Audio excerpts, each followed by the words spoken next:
Paramashivoham.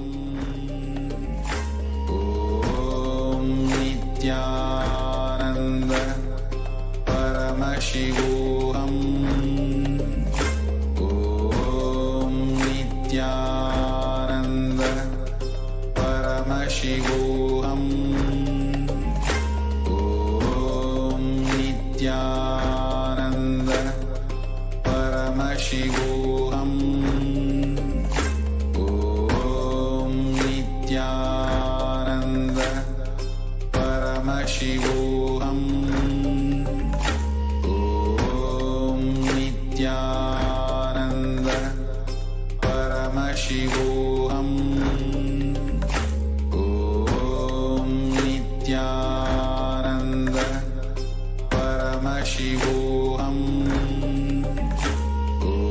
Om Nithyananda Paramashivoham.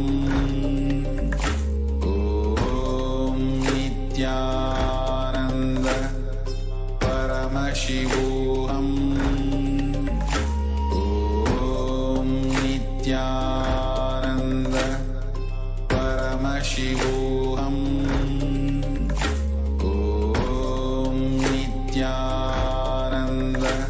Paramashivoham. Om Nithyananda Paramashivoham. Om Nithyananda Paramashivoham. Om Nithyananda Paramashivoham.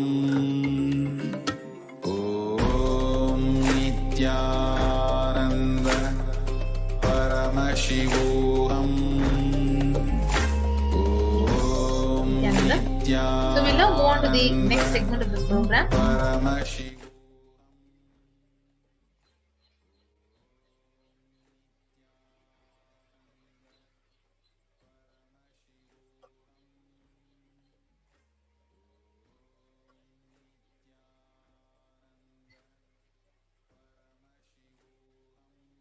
Yes.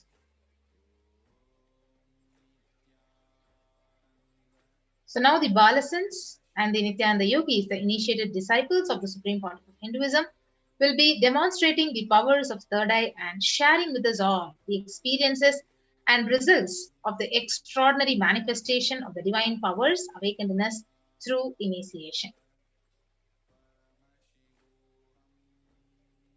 So in today's Bhava Samadhi Darshan, all of us will be receiving the initiation into third eye awakening and various other powers with the blessings and grace of the Supreme Pontiff of Hinduism. And we will be manifesting the following powers. The third eye power of seeing with your eyes blindfolded. So what is the third eye? It is a cosmic browsing center just located in all of us between the eyebrows. So once when initiated by an incarnation, we can effortlessly express these powers and literally see through the third eye without even the help of our two eyes. And the next power we'll be demonstrating is the power of body scanning. So let us now understand what are Shaktis. So in Veda Agamas, the source scriptures of Hinduism, Paramashiva reveals in elaborate detail that every human being is hardwired to be able to manifest 463 plus extraordinary Shaktis. So manifesting these Shaktis are described as a system, a method, and a science for the human beings to explore the various possibilities and powers and literally have access to the various states of consciousness. So Shaktis, they manifest from the fundamental cognition that you are divine and you need to manifest. It is not manifested from the cognition that you are a man and you need to reach divine. So that is the difference. So first we need to see the marked difference between Shaktis and Siddhis. So Shaktis, they express from the space of enlightenment as a side effect of feeling connection with the divine and high integrity with the Guru. Siddhis are the powers that manifest from tapas or penance for enlightenment. So Shaktis are the source of enlightenment, whereas Siddhis are manifested when you are literally on the path to enlightenment. So Shaktis of Paramashiva, they manifest through ordinary human beings in an extraordinary way after you receive the initiation from the avatar. Whereas Siddhis are not permanent and they divert you from enlightenment. So Shaktis are permanent, Siddhis are not permanent. So who is the primordial divinity in Hinduism, the ultimate reality and cause, which is self-effulgent, all-pervading, unchanging beyond time, space, form, and causality. So as the fundamental base of Avyakta, the unmanifest, and Vyakta, the manifest existence, he performs the Panchakritya or the 5 cosmic acts of Shrishti, the creation, Sthiti, the sovereign rulership and maintenance, Samhara, the rejuvenation, Trobhava, pulling out of delusion, and Anugraha, the liberating grace for all the living entities. So if you see, the Supreme Pontiff of Hinduism, His Divine Holiness Jagadguru Mahasannidhanam, as the 1008th living incarnation and the representative of Paramashiva and reviver of Kailasa, the ancient, enlightened Hindu civilizational nation, the great cosmic borderless Hindu nation. So ever since the beginning of this civilization, the Sanatana Hindu Dharma has been the cradle of enlightened beings and highly advanced sciences. So it was where the science of enlightenment and powers were lived, taught literally as a lifestyle. So for the first time in the modern day, the Supreme Pontiff of Hinduism is reviving these yogic sciences and transmitting it to the world at a record-breaking, never accomplished before.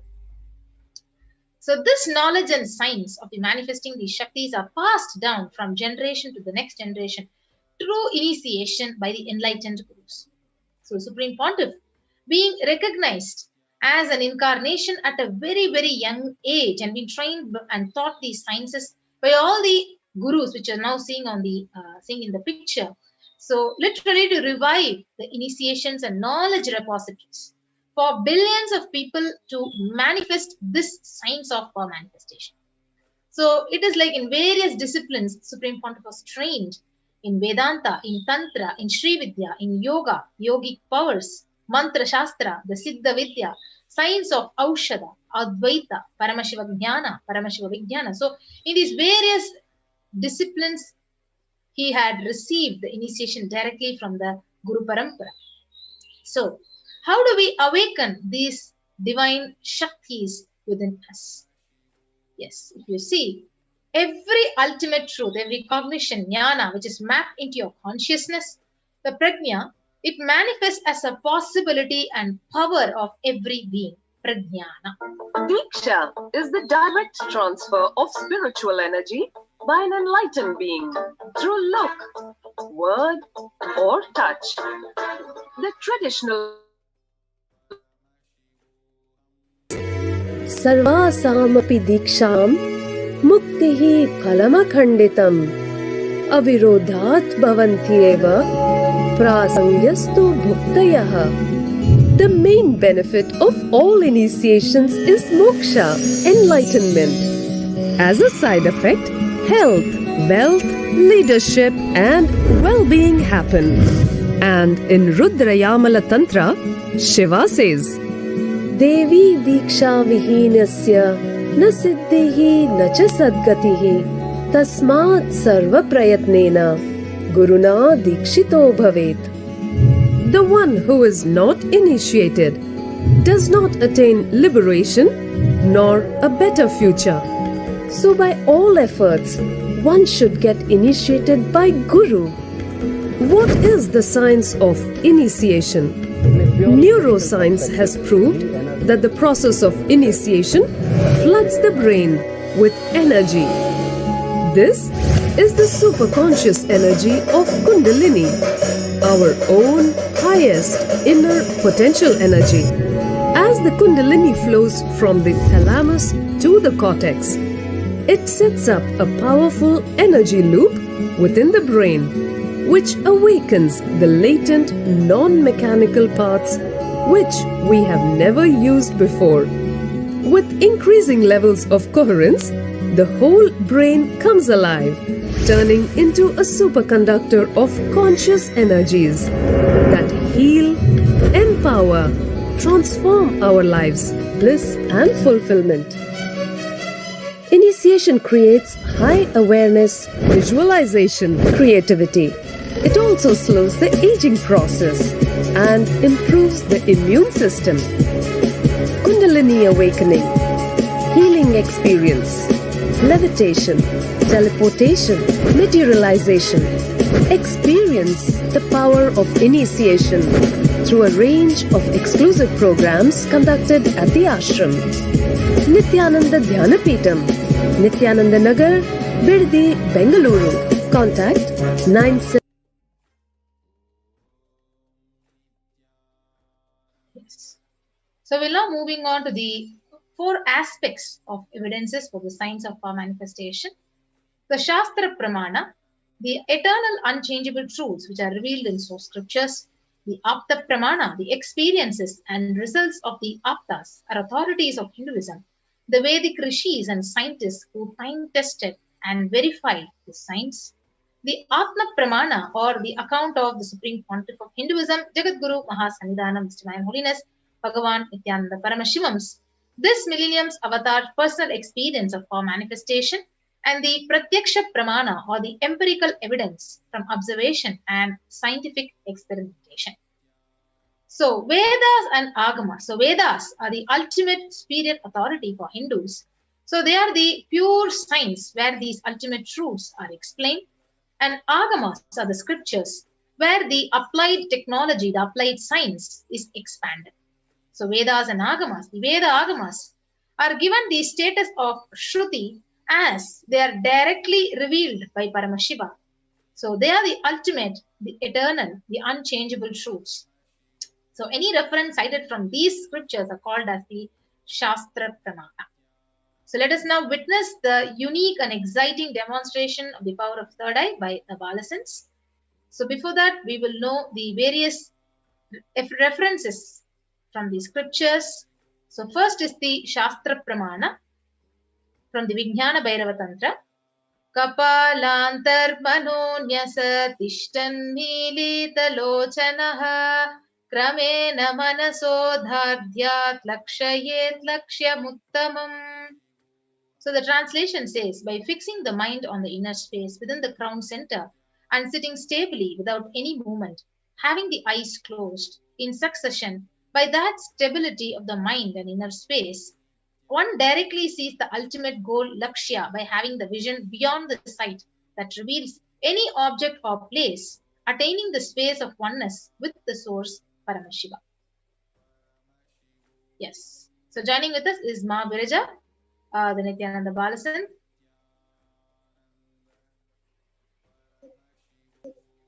Yes. So the Apta Pramana for the power of third eye comes from the Srimad Bhagavad Gita, chapter 11, verse 8, where Bhagavan Shri Krishna says to Arjuna, Natu mam shakyase drashtum anenaiva sa chakshusha divyam dadami te chakshuhu pashyame yogamaishwaram. The translation goes, but you cannot see my cosmic form with these physical eyes of yours. Therefore I grant you the divine third eye. Behold my cosmic opulence. In the Hindu Purana, the Srimad Bhagavad Gita, where Bhagavan Shri Krishna initiates Arjuna in the power of third eye to behold Shri Krishna's Vishwarupa Darshan, which is the vision of his own cosmic form. The 11th chapter of the Srimad Bhagavad Gita, which contains description of Bhagavan Shri Krishna's cosmic form, is completely narrated by Arjuna as he sees Bhagavan Shri Krishna through the third eye.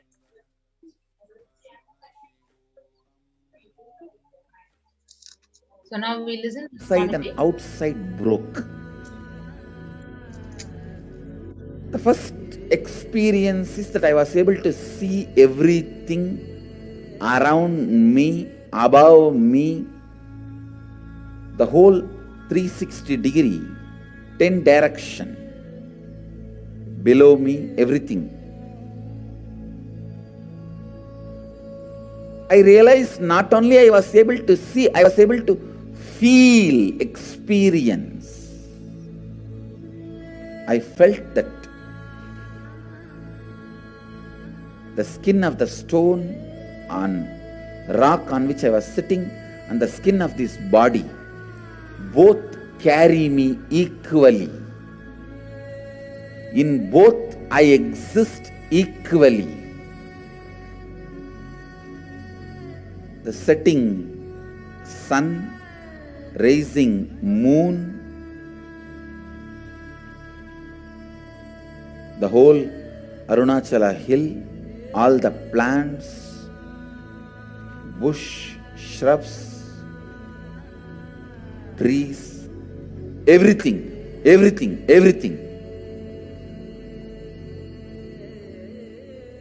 just became so alive. The idea, something is inside,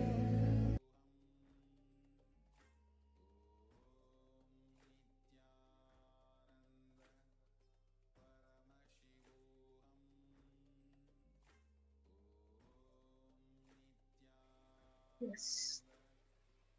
So now we'll witness the experiences, the Sakshi Pramana directly from the Balasans of the Nithyananda Yogis of the Nithyananda Order.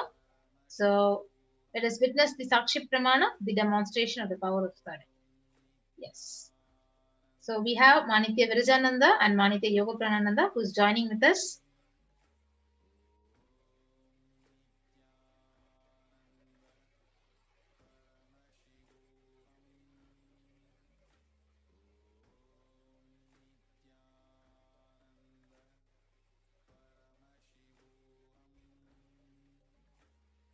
Yes, so whoever is watching the live in the YouTube, you can go ahead and start posting your comments, your questions in the YouTube live chat.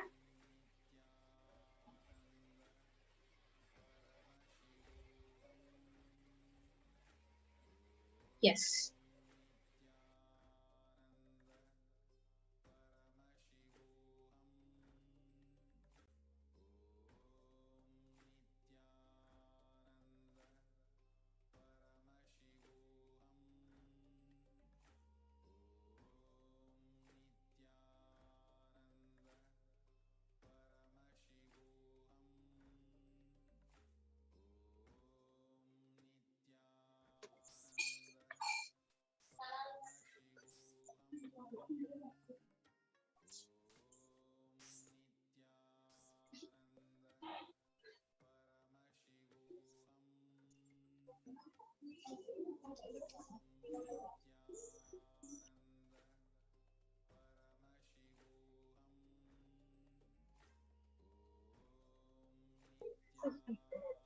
Yes.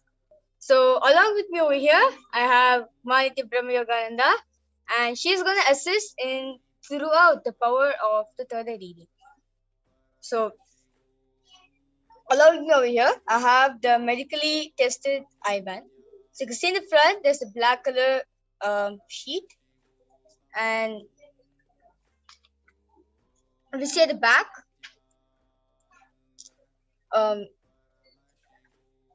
there's two sockets.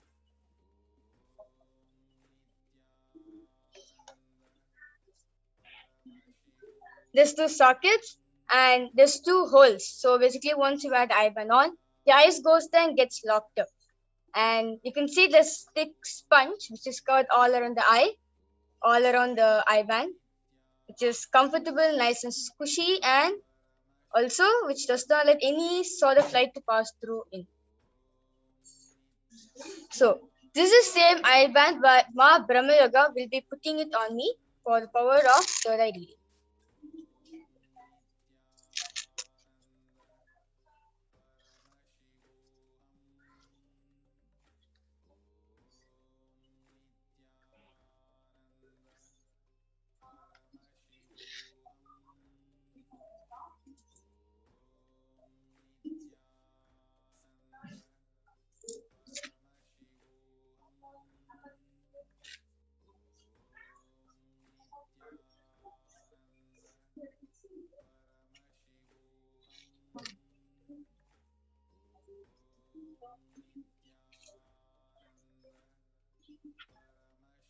Asma Viraj, are you comfortable? Yes. I request Ma Brahmayoga to push the heaven itself down. Yes. So, all the viewers who are watching currently right now, are watching with us currently right now, I request all of you to post any emojis that you like, or number patterns, or letters, sentences, words, anything that you like for me to read from the third eye.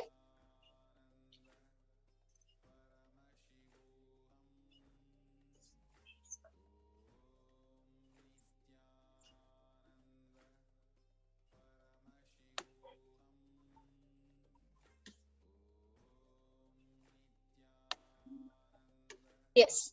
So the latest comment which is posted in Kailasa's HDH Nithyananda YouTube channel is by Arul Rangasamy has posted, "Hi Ma, please scan my mother. When will she be able to return home?" Sure, yeah. Right after the power of Third, we'll be doing the power of body scanning, and at the time, surely the Balsans of Nityan Gurukul and Nityan Yogis will scan and tell you when will the mother will return home to you, yeah. Yes. Nirang and JS posted something like that emoji. And Kanaga Ramasam is posted, "Dear Swami, when will my stocks increase? Having some loss in stock market." Hirandranath is posted, "Please bless my grandma Prabhavati that she leaves non-vegetarian eating and starts eating only sattvic food." Cheng Ki 1 is posted, "Ma, I chose to manifest SJP right now. I choose to manifest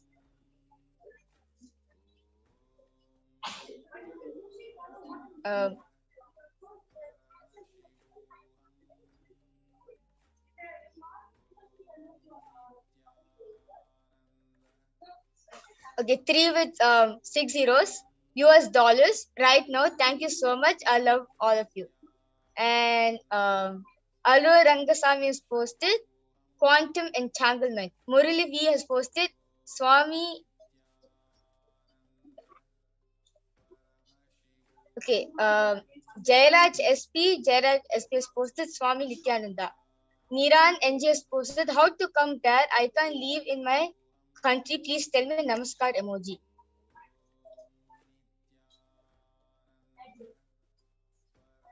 Yes.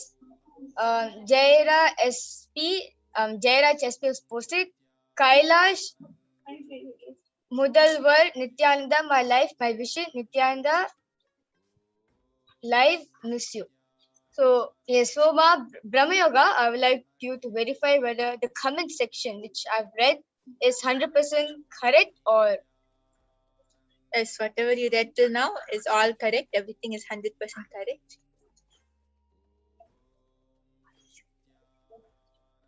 yes. So Vasanti Muthanarayan has posted, "Ma, please a body scanning for me." Sure, Ma, we'll do a body scanning for you.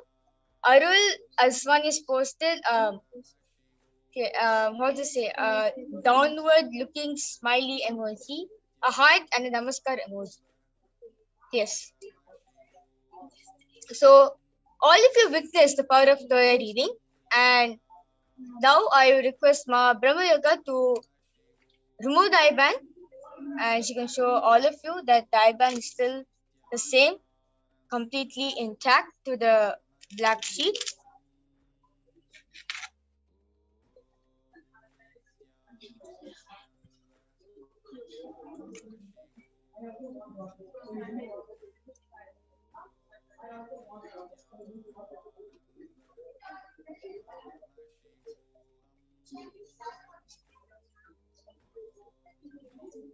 Yes.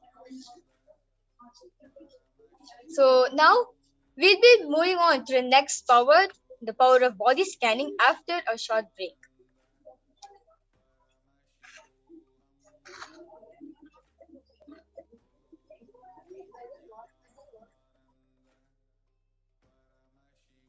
Just be alive for next 3 years. Don't die within next 3 years.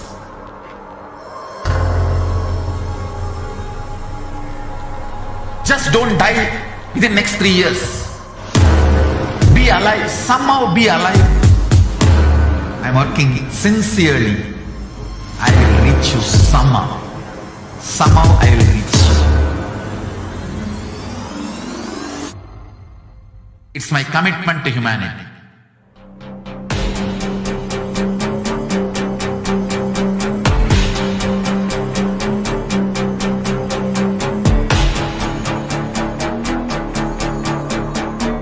Just don't die within next 3 years. I will reach you wherever you are, whichever corner of the world you may be. I will reach you with enlightenment. You manifesting the space, state, powers, being Paramashivoham. It is possible, and it is possible for you.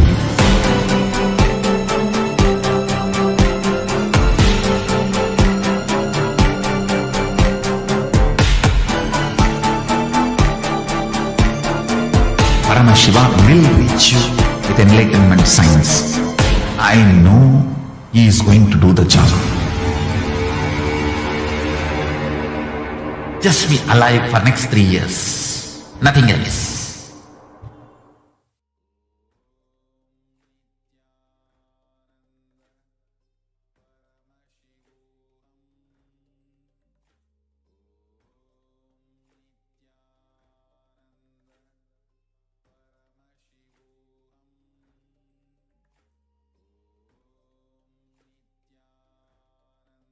Yes, we will now move on to the next power of the body scanning. So the Shastra Pramana, it says,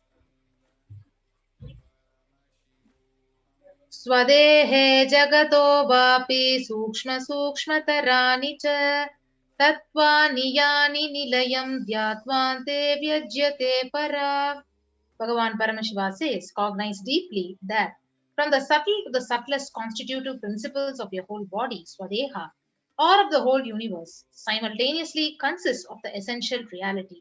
They are being absorbed in their source cause. By the experience of such restful awareness, one becomes complete from all thoughts and the ultimate universal divine power, Paradevi, is revealed. The supreme power manifestation happens.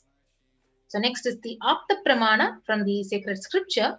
So where it says, Terayar was a Siddha and one of the prominent disciples of Agastya. So one day a man was suffering from severe headache and he comes to the sage Agastya for healing. So Agastya, he uses this power of body scanning and identifies the root cause of his headache. And he reveals that there is a small type of frog which is called Terai sitting in the person's brain. So Agastya immediately instructs Terayar, his disciple, to perform an open head surgery and remove the frog. So after the surgery is completed successfully, the person is healed and cured of the headache, and thus he gains the name Terayar. Yes. So the next is the Atma Pramana, Bhagavan's own experience. So on the 22nd of December 2019, His Divine Holiness, he revealed how he himself used this power of body scanning on him, paraphrasing in his words. Only when I had the multiple compound hand fracture, I was forced to go for surgery and therefore for medical checkups related to that. At that time, they detected heavy metal quantity in my different organs. It was revealed that I had been poisoned without our knowledge. I immediately used diagnostic methods instead of medical facilities to study the body condition due to poisoning. Through body scanning, I found out what the problems, imbalances had happened and where the balance has to be done. I used allopathy as a second opinion to verify my findings. So here you can see the Sakshi Pramana, the experiences and the extraordinary manifestations to the initiated disciples.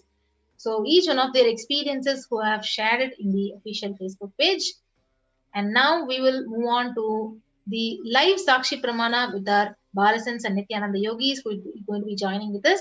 And I request each one of you to start posting who would request for a body scan as a comment in the YouTube live chat. Yes.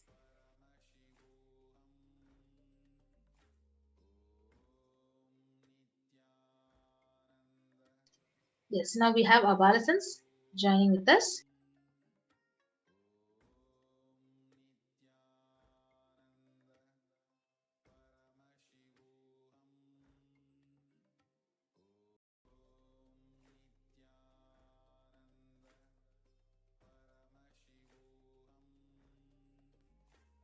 Yes. So the comment section is already flooding. Yes. So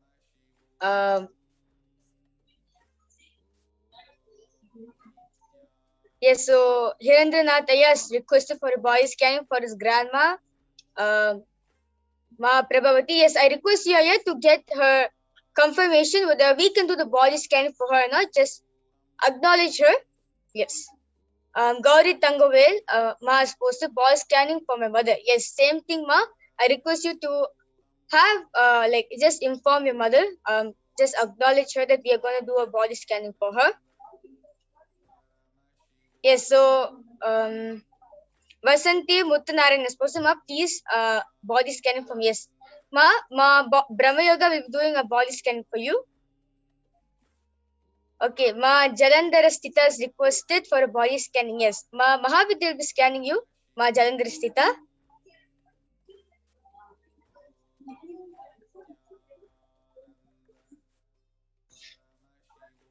Kannagu Ramasamy is posted body scanning for me. Yes, Ma Yoga Prana will be scanning for you, Ayya. Yes, so Arul Rangasamy Ayya is also posted for body scanning for his mother. So I request you, Ayya, to get the permission from your mother that we're going to do a body scanning for you. Yes. Hindranath Ayya, yes, once the Balsans finish scanning for the person who they're assigned to, surely they'll be doing for you, Ayya.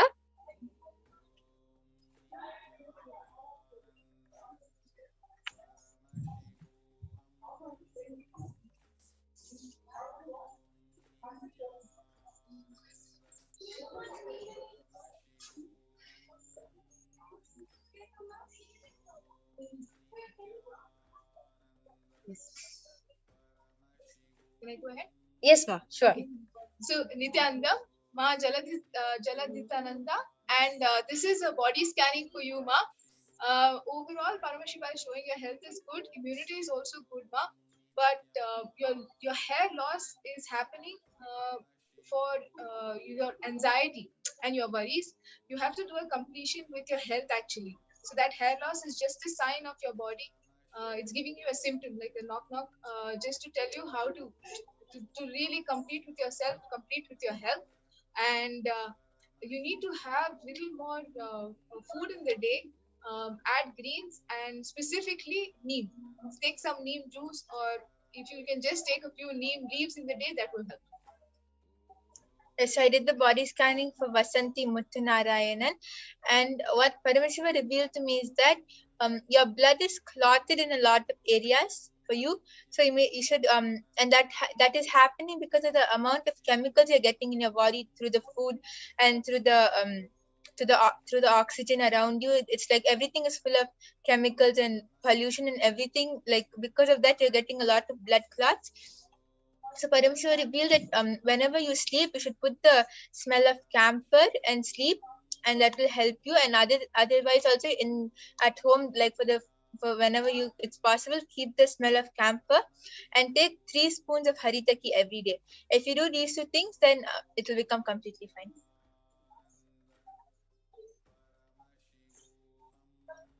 Yes, wonderful. So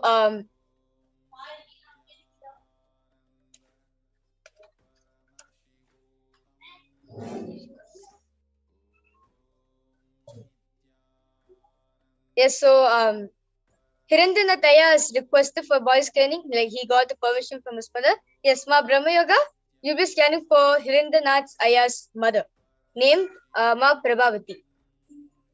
And also Gauri Tangavel, Ma also got permission from her mom. Yes, so Ma Mahavidya, you'll be scanning for Ma Gauri Tangavel's mother. Yes. Can I go ahead? Yes. Yes. So I did the scanning for Kannagu Ramasamy Ayya, and Paramashiva has revealed that you have specifically requested for a body scanning telling that you're infected with COVID and that your lungs got infected. Paramashiva revealed that it is actually because of a lot of toxins, Aya, that your body is reacting and having the symptoms, any pain, anything which you're experiencing is just because of a lot of toxins in your body. So you have to really detox your body. Paramashiva revealed you have to flood your body with liquids, a lot of liquids, but at the same time, you should also eat food to support your body to fight this virus. So just drink a lot of water and flush out your flush out all the toxins from your body. You can do this alternative day. One day you can eat, and another day you can be on a liquid diet. So your body it will get balanced. And Paramashiva also revealed that you have to drink castor oil, castor oil with warm water, and that will really do the detoxing for you. And sleep with a wet cloth on your stomach every night. You will be healed, Aya. Wonderful. Yes. Mahabrahma, you can go ahead.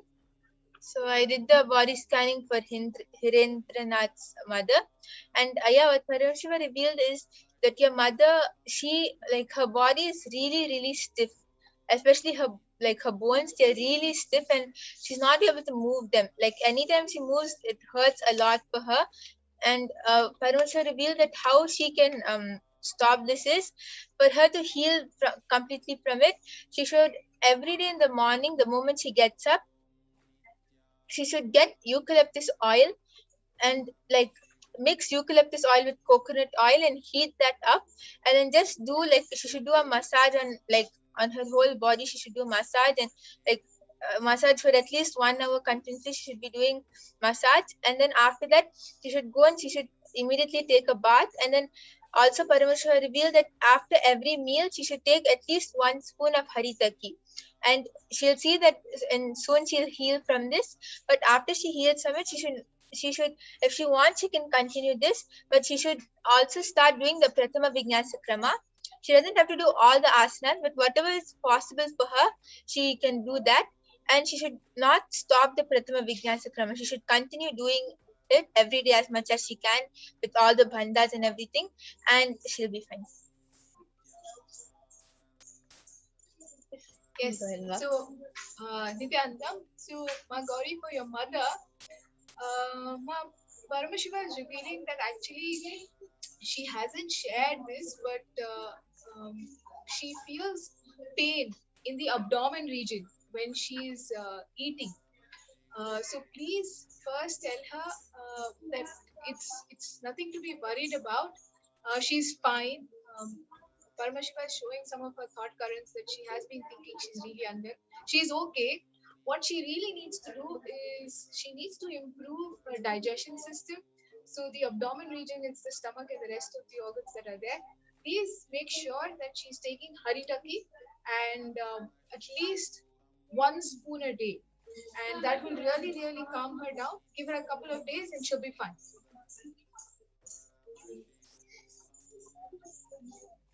Yes.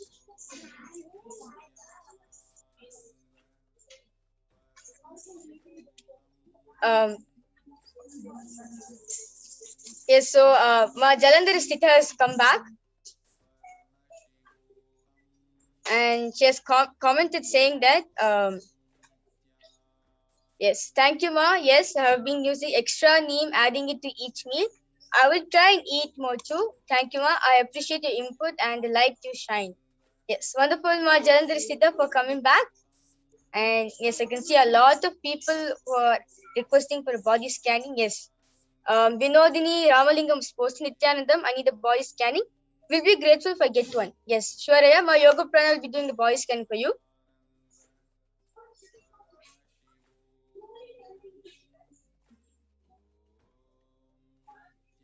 Yes, so Kandugu Ramasamy is also has commented saying that thank you, really kind of you.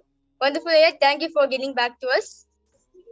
Yes, Vasanti Muttu Narayan Amma has also commented saying thank you, Ma, and Nithyanandam. Yes. Yes.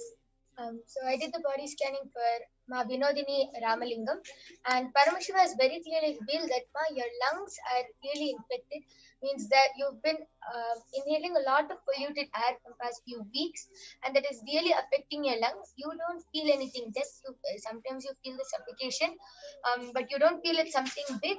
But your lungs are actually getting affected because of that, and it's slowly it's not functioning properly. That's why you feel really weak. When you feel suffocated, you feel like you can't. Sometimes you feel like really just stuck, like you can't move throughout the day because of this. So Paramashiva revealed it is a lot of toxins which has entered your body. So just do the detoxing by doing the Trinetra Kumbhaka for 11 minutes every day in the morning, and you will completely be healed. Paramashiva also revealed that you should take Haritaki and Neem juice. Haritaki in the night after eating, before as the last thing, just before you sleep, you should eat Haritaki, and the first thing in the morning you should take is Neem juice, and you will be healed of this problem. Yes, so Vinodini Ramalingama. Yes, so looks like whatever the third eye has showed is like the quickest way where you can get rid of the problem. Yes, so Hirandranath Taya again has come back asking, please scan me, Hirandranath. Yes, Ma Mahavidya will be scanned for you, yeah. And Rahul Aswani is also posted, please scan me for a body scanning, please. Yes, so Ma Brahmayaga will be doing the body scan for you, Rahul, yeah. And Geeta Ravi has also posted, do a body scanning for my father who's affected by COPD, please heal Ma. Yes. Ma Yoga Pran will be scanning for you, Ma, for your father. Ma Geeta Ravi, I request you to just get the confirmation that you have asked your father before doing the body scanning, and as it is our integrity to make sure that the person has agreed to do the body scanning before we do the body scanning. So just please get back to us and share whether you got your father's permission, and then I'll be doing the body scanning.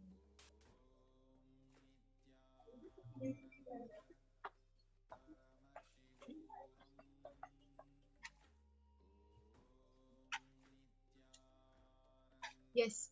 So for Hirendranath Ayya, this is a body scan for you. Paramashiva is revealing that your upper back, especially behind the shoulders, is starting to pain a lot. And what you need to do, of course, the healing has begun, but what you need to do is now be careful of your body mass index and start doing yoga. It's actually happening because of the body weight ratio not being aligned, and the posture in the way you sit and move, which is why this upper part is starting to hurt. So immediately start doing PVK, which is the Prathama Vignasa Krama, and you'll find that on Swamiji's YouTube channel, also morning 4 a.m. IST. So please follow that, and you'll be within 24 hours or so, the pain will lower down. Yes, I did the body scanning for Rahulaya, and Aya, Paramashiva revealed to me is that you're having a lot of hair fall, and what you should do for that is every day on your scalp mix coconut oil and mix coconut oil with a little bit of vibhuti and heat that up a little bit, and like it doesn't have to be really hot, even a little warm is okay. Mix it with a little bit of vibhuti and just massage it on your whole scalp, and after massaging it on the whole scalp, if you have an Atmalinga, just like put that on your head and for 5 minutes just like do self-healing.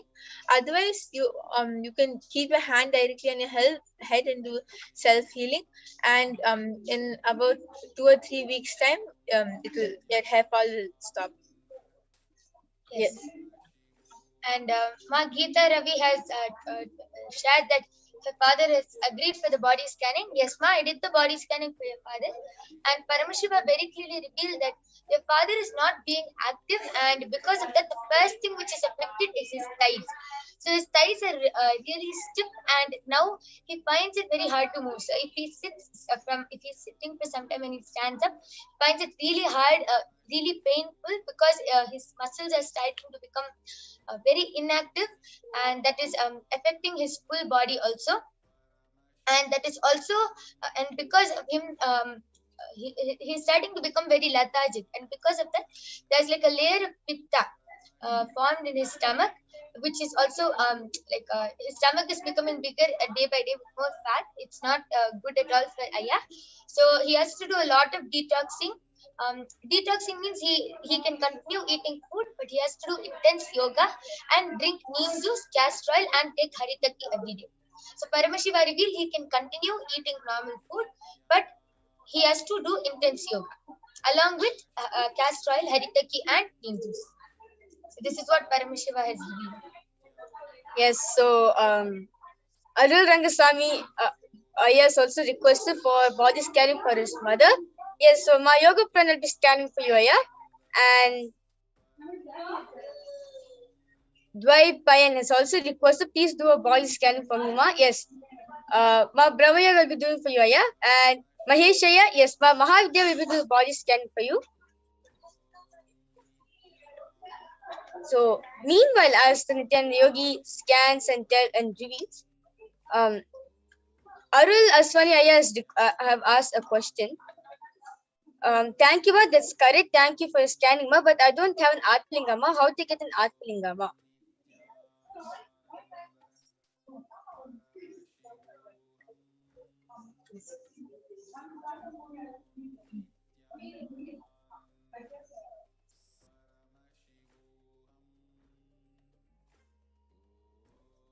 So Nityananda, for the Atmalinga, actually, Swamiji is even blessed that you can have any stone of the shape of a Shivalinga, just of the size of a finger, and be part of the Vishesha Diksha, which happens in the Kailasa's Paramashivoham program.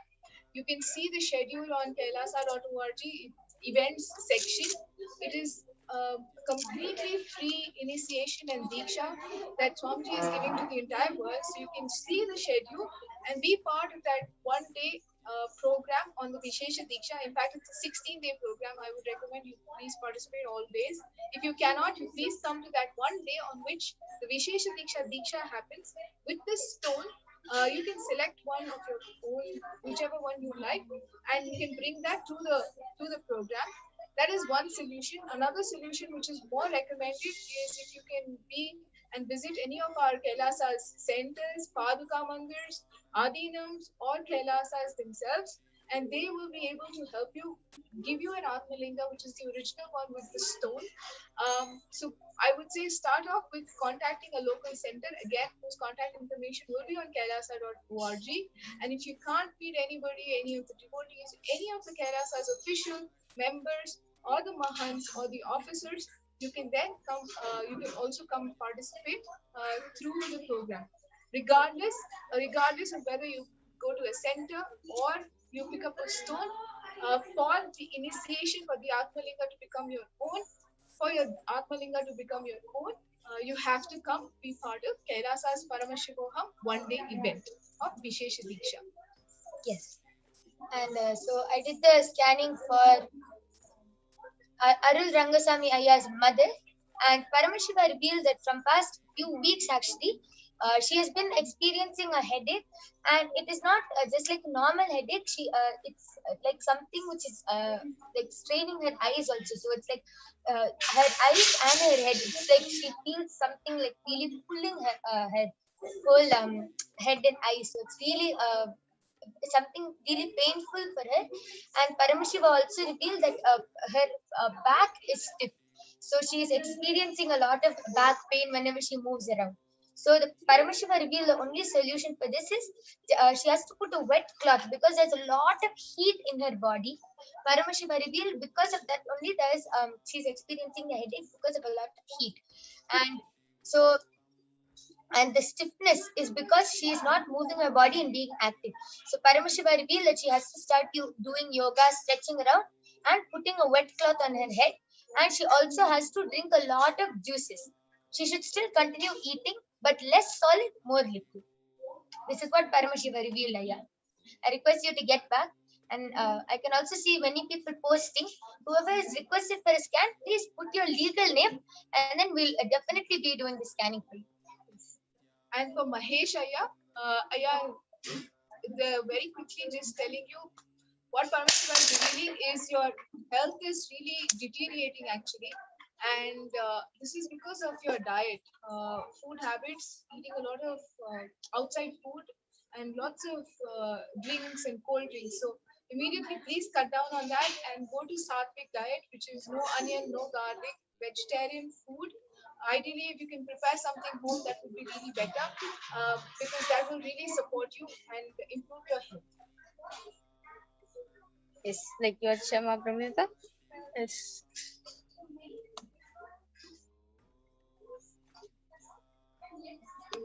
So I did the scanning for Dvaipayan and Aya. And Aya, what Paramashiva revealed to me is that every night, like around the time you go to sleep, you will suddenly get like this really bad headache. And you don't know like how is it happening, what is it, why is such a bad headache coming?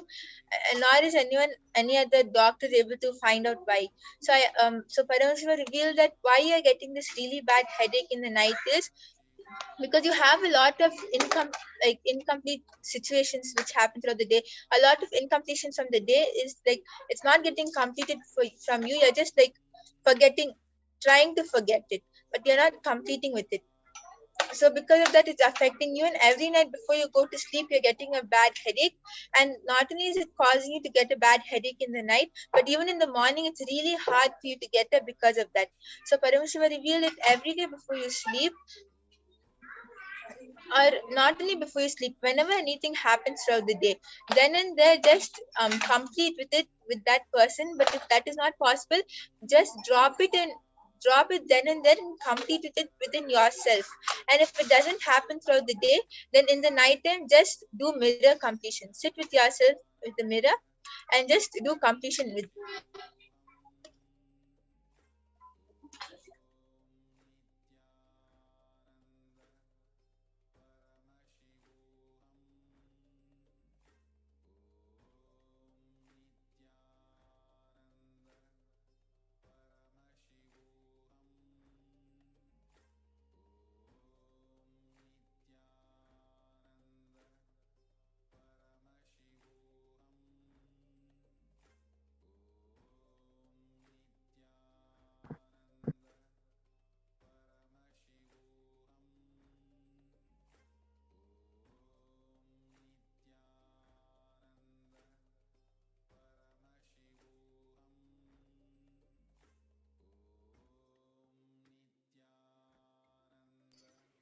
Yes, Nithyananda.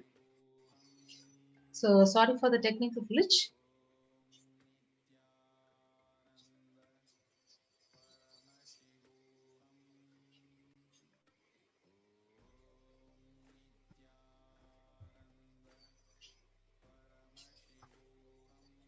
Yes. So now we'll be moving on to the next segment of the program. So knowing more about the divine feminine consciousness and Devi Parashakti. Yes, Ma, so nice to be joining you in this segment for the introduction to Devi Parashakti and also how you can manifest the breakthrough through the Akashic reading. Thank you, Ma. Go ahead. So we'll now invoke the Devi's presence by chanting the Lalita Sahasranama. सिन्दूरारुण विग्रहां त्रिनयनामानिक्यमौली स्फुरत् तारानायकशेखरां स्मितमुखीमापीन वक्षोरुहां पाणिभ्यामलिपूर्णरत्नचषकं रक्तोत्फलं बिभ्रतीं सौम्यां रत्नघटस्थरक्तचरणां ध्यायेत् परामम्बिकाम्. Now I'll be chanting the translation of this beautiful shloka. The Divine Mother is to be meditated upon as shining in vermilion, red body with triple eyes sporting a crown of rubies, studded with the crescent moon, a face of all smiles, a splendid bust, one hand holding the jewel cup, brimming with mead, and the other holding a twirling red lotus.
Paramashivoham.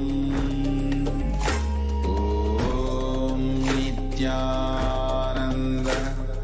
Paramashivoham. Om Nithyananda Paramashivoham. Om Nithyananda Paramashivoham. Om Nithyananda Paramashivoham. Om Nithyananda. Just be alive for next 3 years. Don't die within next 3 years.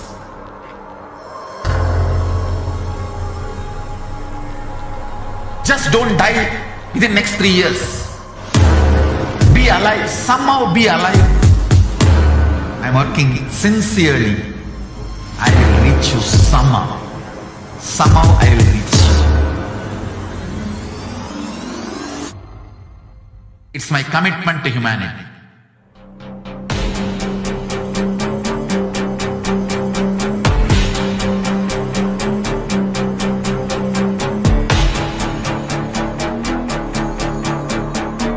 Just don't die within next 3 years. I will reach you wherever you are, whichever corner of the world you may be. I will reach you with enlightenment. You manifesting the space, state, powers, being, Paramashivoham. It is possible, and it is possible for you.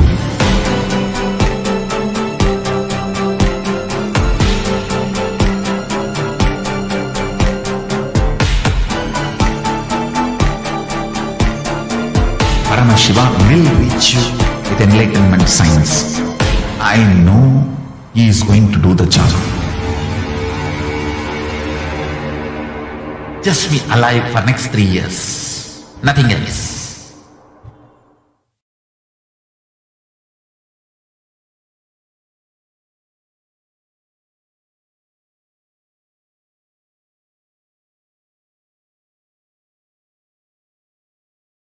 There are some great spiritual sciences unique to Hinduism. Subtle, otherworldly, but definitive sign.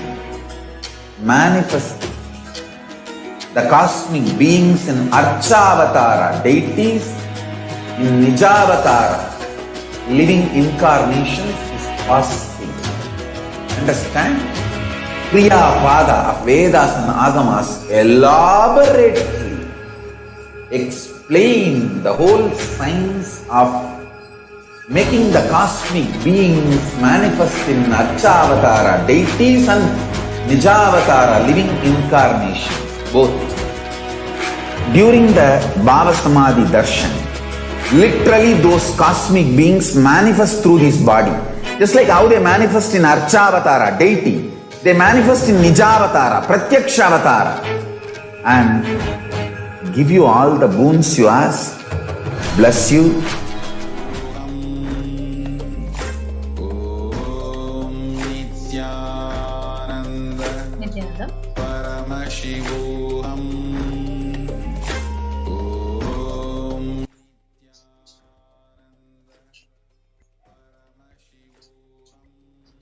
So we'll move on to the next Dhyana Sloka.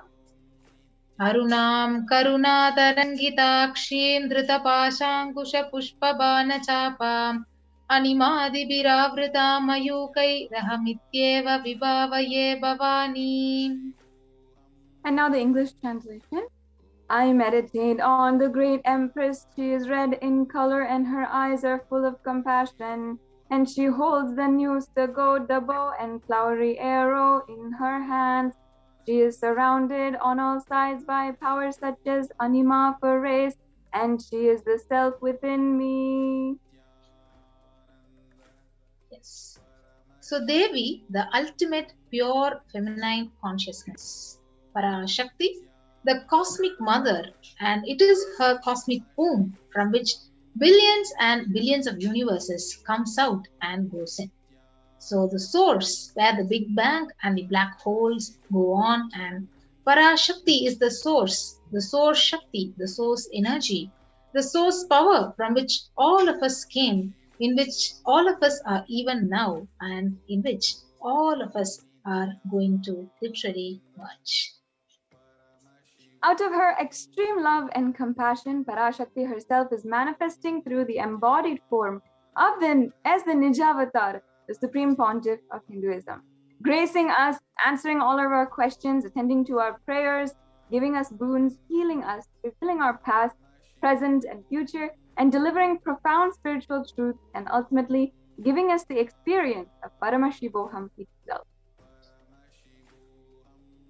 Yes. So, in the words of Parashakti herself during the Akashic reading revelation on the 12th of May 2021, Parashakti herself says, "Rising as Omkara, expressing as Vedas and Agamas, blossomed as Hrimkara, filled as Parashodasi, living in 40 triangles, the Kailasa Swamini, who is in Kailasa Shripura Chintamani, Parashodasi, sitting as a part of Paramashiva, Parameshwari, who rules the world, Paramashakti, Manonmani, Meenakshi, as Nithyananda, I took the Nija Avatara here. To give good boon to everyone, to bestow all the goodness. Hiranya Garbha Swarupini, Brahmanda Yoni, Shami, Chandramauli, Rabala, Aparna, Uma Parvati, Savitri, Navayavana, Samraja Lakshmi, Parameshwari, Parashodasi, Meenakshi, taking the form of Nithyananda, I came here as Nija Avatara. With great compassion, I am blessing, people to do good to all of you. I took the form of Nithyananda and came down as Nija Avatara." And Parashakti continues describing the raising in Omkara, blossoming as Shiva, Shiva manifesting as the source of existence, powers of existence, and expression of existence. From the oneness of Om, blossoming into two as Prakriti and Purusha, blossoming as three Shaktis, Icha, Kriya, Jnana, and growing as the four Vedas, expanding as 5 Panchabhutas, beyond the 6 chakras, filling as the Gotras of 7 Rishis, expanding as 8 directions, existing as the 9 Grahas, blossoming as the 10 Indriyas, being as 11 Rudras, creating all the worlds, bringing life to tell and make truth blossom, and to do good, Parashodasi, Meenakshi, in the form of Nithyananda, I came to bless every one of you. So let us now understand how to receive Devi Parashakti. So when she is giving the darshan, literally you are seeing Paramashiva and Parashakti at the moment. And she is right there in your screen. And so always let us receive her traditionally. So the traditional way of receiving Parashakti is the tambulam, having the traditional tambulam ready. So the tambulam is a plate full of having 2 betel leaf, 1 banana and 1 betel nut, and 1 coin, which is called as the traditional dakshina. So keep all these things and arrange it in a plate and keep it right in front of the camera when the darshan is going to start. So in Hindu tradition, this traditional dakshina, it can be even of any lowest value. For example, in Indian money, it can be even 1 paise. In US dollar, it can be even 1 cent. So let us understand what is the significance of this traditional dakshina. Yes. So when you offer that to Devi after darshan is over, and then you can do the namaskar and then eat the banana leaf, betel leaf and betel nut and take it as prasadam immediately. Collect those coins, all the coins, anything that you offer to Devi Parashakti, and you can send it to the Nithyanandeshwara Los Angeles temple or the Kailasa in Los Angeles in the US.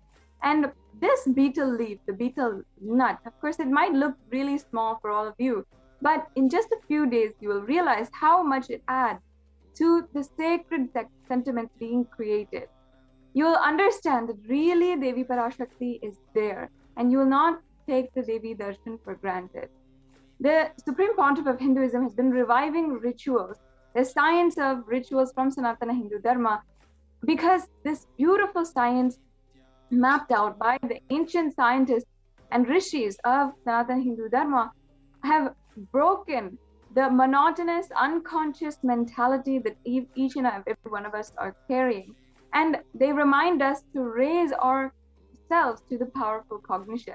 It will break all of our unconscious behavior. Yes, so this is how you need to be setting up the tambulam when you're getting ready to receive Devi for darshan. So you can actually take a plate and set up 2 betel leaves, 1 banana and betel nut, and have 1 traditional coin, and arrange it in a plate and keep it right in front of the camera, and have arati ready so that when the darshan is starting, you can show the arati to Devi Parashakti and melt in devotion while you're receiving Parashakti to receive her and the Akashic reading revelations. So with that, we'll be moving on to the next segment of this program, understanding more about Akashic records. What are Akashic records? Yes. So Akashic records are created in space, and whatever has happened in time is there as a file. Nothing can be destroyed. Now, all of us have to understand that none of our actions, even our plans, thoughts, emotions, words, nothing can be destroyed. Akashic records are the cosmic archives of everything that has happened, everything that is happening right now, and everything that will happen. Yes. So Akashic records are the verbal, the visual, the 5-dimensional document. So whatever is happening is continuously getting recorded. So all the information that you collected from all of your births is in your DNA. So you can access some of them just to understand and not to waste your time doing the same actions again and again in your life. And the Akashic reading is not a prediction. It is a reading from the cosmic archive. There is no such thing as past, present, and future, and beyond space and creation, where destruction happens simultaneously. In the dimension of time starts past, present, and future. But in the Akashic records, there is no past, present, and future. And that is why everything happening is yet to happen, is all clearly already recorded. Yes. So in Swamiji's own words, nobody has a right to comment on these readings. Nobody has a right to read these readings. Nobody has a right to interpret and comment on these readings. So they are complete unto themselves. So for anybody to live in tune with the cosmos, the Jivan Mukti, living enlightenment, it does not need any special practice other than listening to these great truths, readings again and again. So when you listen, naturally your negative logic is penetrated, broken, and these great truths, they settle in your inner space and they make you live enlightenment. As the avatar of Paramashiva, he has graced the humanity with the blessings and darshan in the form of Devi Parashakti. He is revealing the answers to questions to yearning seekers as solutions, breakthroughs, and liberating humanity from pain and suffering. Any answer given by Devi Parashakti is not just an answer, but a karmic breakthrough for the receiver. So we'll now move on to the Shastra Pramana, the scriptural reference for the Akashic readings. So it is from the Vijnana Bhairava Tantra, Dharana 61 and Sutra 84. Akasham vimalam pashyan kritva drishtim nirantaram shabdhatma tat kshanat devi bhairavam vapurapnuyat. Yes, and the English translation, Bhagavan Paramashiva says, looking at the spotless infinite etheric space, Akasha, beyond the sky and clouds, one should fix one's gaze from the third eye without blinking continuously and make the body and inner space steady and motionless. In that very moment, O Devi, one attains the nature and powers of infinite space, Bhairava. Now we'll move on to the Apta Pramana, the reference from the Hindu Purana Mahabharata. So the Hindu Purana, it narrates the story of the great sage Maitreya, who reveals the Akashic records of Vidura. So the story of his birth. So sage Maitreya, he accesses the Akashic records of Vidura and he tells him that he was not an ordinary man, but an incarnation of the Yamaraja, the Lord of Death. So he was to play the part of a Sudra for at least 100 years because he was cursed by a sage, Manduka Muni. Yes. The Supreme Pontiff of Hinduism has beautifully described and explained to each and every one of us these cosmic truths of the Akashic reading and the benefits of the Akashic reading if you are present or you are participating in the Akashic reading. So when you are, all of your actions, everything is collected in your DNA. And just to understand all of the patterns you have and not to waste time doing the actions again and again, the Supreme Pontiff of Hinduism has gifted these Akashic readings to humanity. Accessing the DNA code, reading the Akashic records will be useful for you to be liberated from your default future, bringing an end to binding cognitions, known and unknown suffering, leading you to experience enlightenment and Paramashivoham. Yes. So the most important thing is the initiated Balasans who you saw a few minutes back. So they were reading out they were doing the power demonstration session, but they can only view the Akashic records. So, however, only an incarnation, an avatar can alter, can edit, can upgrade and change the Akashic records as how we want.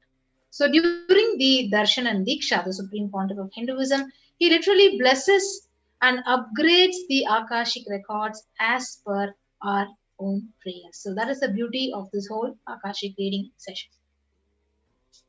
Now, in summary, what will you be able to experience during the Akashic readings today? This is the most accurate and unbiased answer to any question about your life, your destiny, your purpose, or any everyday part of your life even. You can be spiritually healed of physical and emotional problems with just a look or a word. You can understand the reasons behind your life happenings, receive blessings to fulfill your right desires, and get the clarity to redesign your future.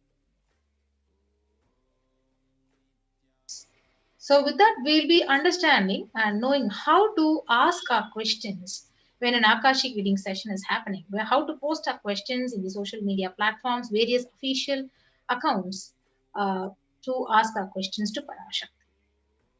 Yes. So we can start off on YouTube. So many hundreds of you log in on YouTube to all the live programs. If you want, you can make sure that you should become a member of Kailasa's HDH Nithyananda YouTube channel. Once you become a member, you can ask your questions in the super chat on the live YouTube video. So on this live YouTube video, if you are a member, once you have joined as a member, you can ask on the super chat and ask your questions to Devi Parashakti. Yes.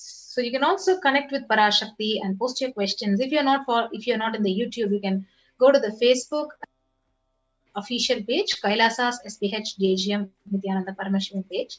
So once you become a follower, you can go down to the live stream and in the comment section, you can post your questions and whatever requests. So it may be a health related question or your career, your business, your whatever you want to ask related to the purpose of your life, your future. You can ask your questions as in the comment section under the live stream in the official Facebook page. Yes, and if you are a frequent user of Twitter, then you can also make sure that you are following the official handle of the Supreme Pontiff of Hinduism, which is at Sri Nithyananda in Twitter, and make sure that you're following and subscribing to all the notifications. And today, if you'd like to ask your questions, if you'd like to request the boons and blessings of Devi Parashakti, you can go to the live feed on Twitter and use the hashtag ask the avatar for your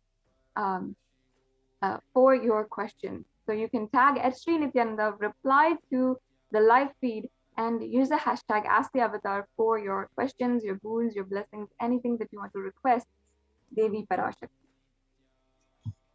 Yes, so you can also go to the official Instagram account, Sri Nithyananda, and follow Sri Nithyananda on the Instagram. And once you do that, you can ask your questions in the comment section when the live reading is happening under the live stream in the Instagram official account.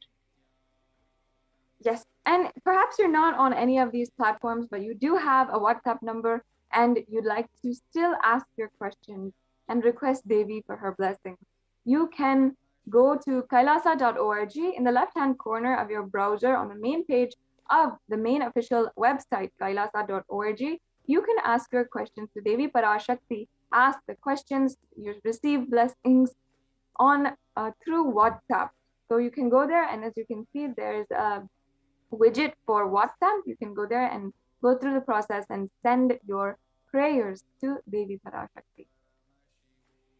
Yes. So these are the various ways how we can connect with Parashakti today when the live darshan is starting. So with that, we'll be moving on to the next segment of this program after a short break.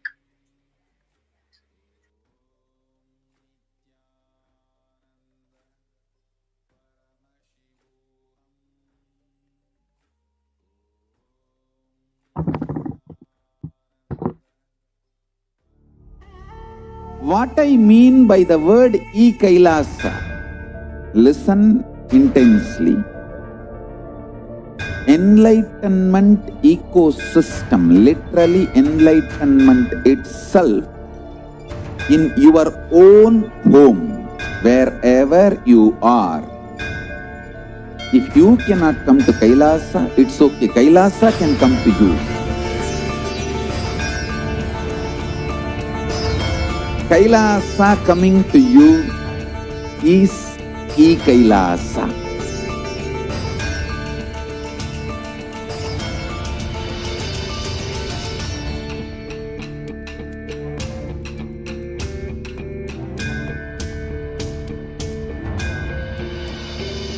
I will revive Hinduism.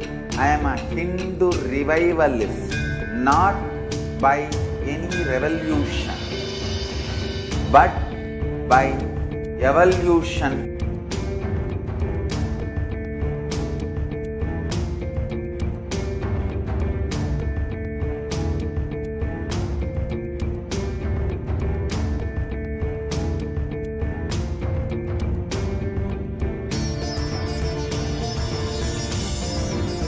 And setting model communities.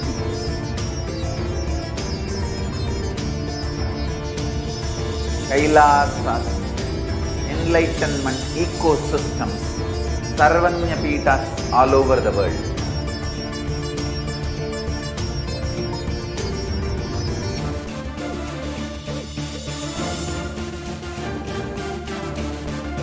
All powerful cognitions, knowledge, only when you live, power manifestation and possibilities manifestation happens. This is a fundamental truth.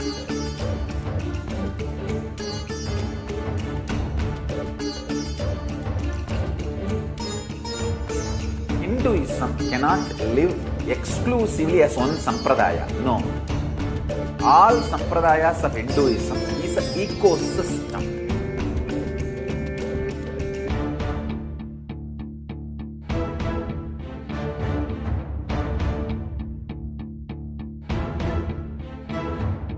So don't keep quiet thinking that if one sampradaya is attacked, only that sampradaya is going to be affected.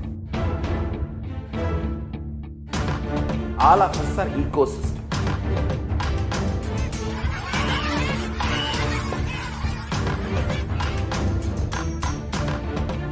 I invite all of you to get involved and enjoy Hinduism by the principle of Dharmo Rakshati Rakshitaha. When you protect Dharma, Dharma protects you. We will make the whole planet flourish spiritually. The spiritual prosperity will happen to the whole planet.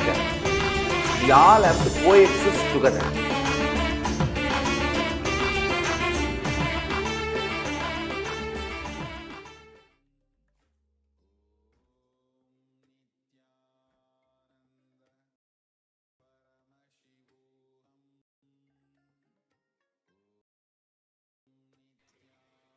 Yes, Nithyanandam everyone, welcome back.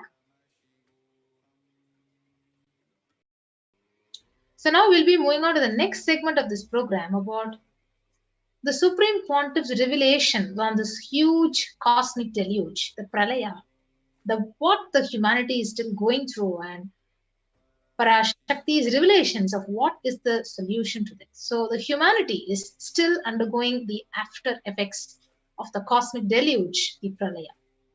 So thousands of deaths due to the global pandemic and emerging fungal pandemic, along with the record numbers of natural disasters, have taken a huge toll on humanity's collective psyche, leading to increase in poverty, malnutrition, depression, and mental health issues.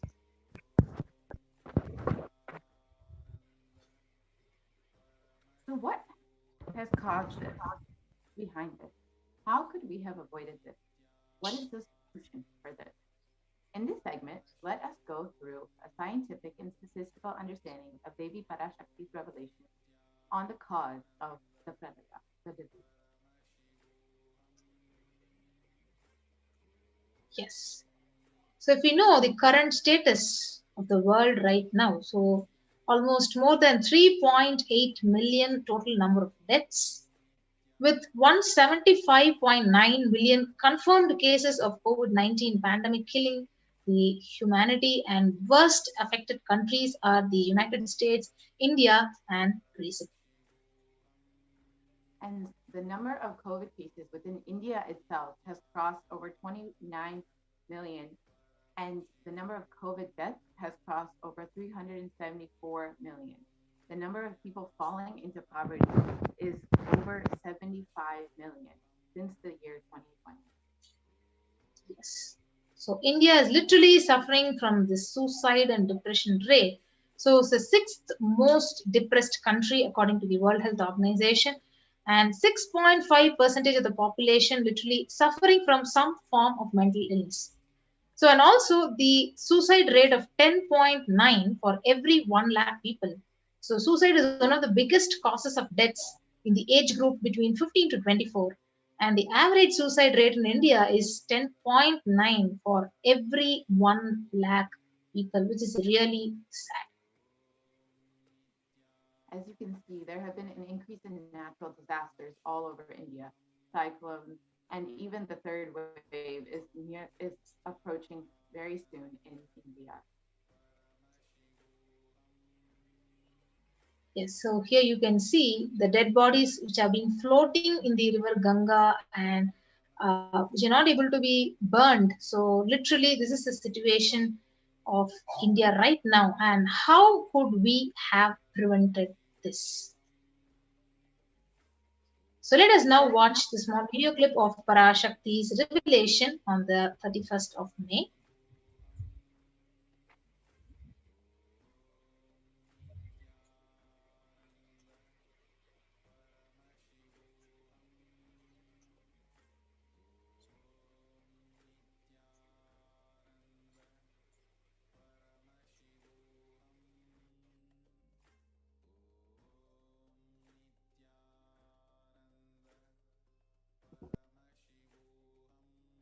இரண்டாயிரத்திருபத்திரண்டு வரை India செல்ல வேண்டாமா என்று கேட்கின்றாய். நன்றாய்த் தெரிந்துகொள், சொல்வதைப் புரிந்துகொள். இந்தப் பெருநரகமான கிருமி போஜனம் இந்தியாவிற்குள் வரக்கூடாது என்பதற்காக 2020 பாரதம் முழுவதும் 12 ஜோதிர்லிங்கமும் பாத யாத்திரை செய்திடவே என் மகன் மூலமாய் திட்டமிட்டிருந்தேன். படுபாவிகள் ஓடத்தின் மாலுமியை ஊர்விட்டுத் துரத்தினார்கள். என்ன நடக்கிறதென்று பார். முறையாக கைலாய நாட்டின் தலைவனாக நிறை மரியாதையொடு நல் மதிப்பொடு என் நிஜாவதாரம் நித்யானந்தன் திருவடி மீண்டும் பாரதத்தில் பட்டு பாத யாத்திரை செய்த பிறகு மட்டுமே நீ அங்கு செல்ல வேண்டும், அதுவரை உனை காத்து செல்லாதே. ஓம் ஓம் ஓம்.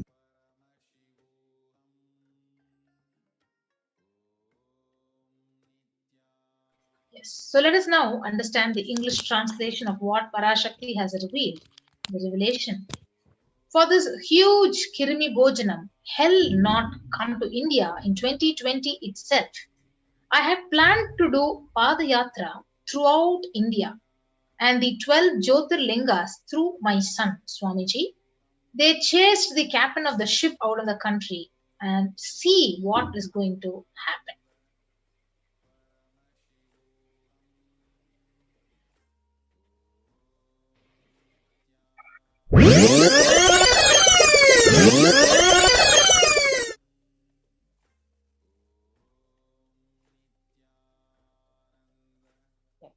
These are the revelations that the Supreme Pontiff of Hinduism had envisioned for the Padayatra in 2017 itself.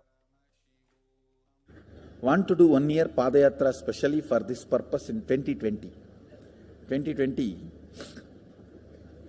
planning for a full year. I'm going to walk from Rameshwaram to Amarnath.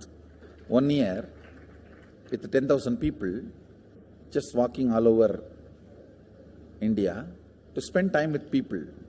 2020, there will not be any program other than Padayatra and just spending time with people. Just walking. Of course, 10,000 people will be walking with me. Maybe 200 vehicles to carry our food and all the other items, transportation. Enjoying the river banks, forests, and time with nature. 10,000 people manifesting powers, walking from village to village. What do you think will happen?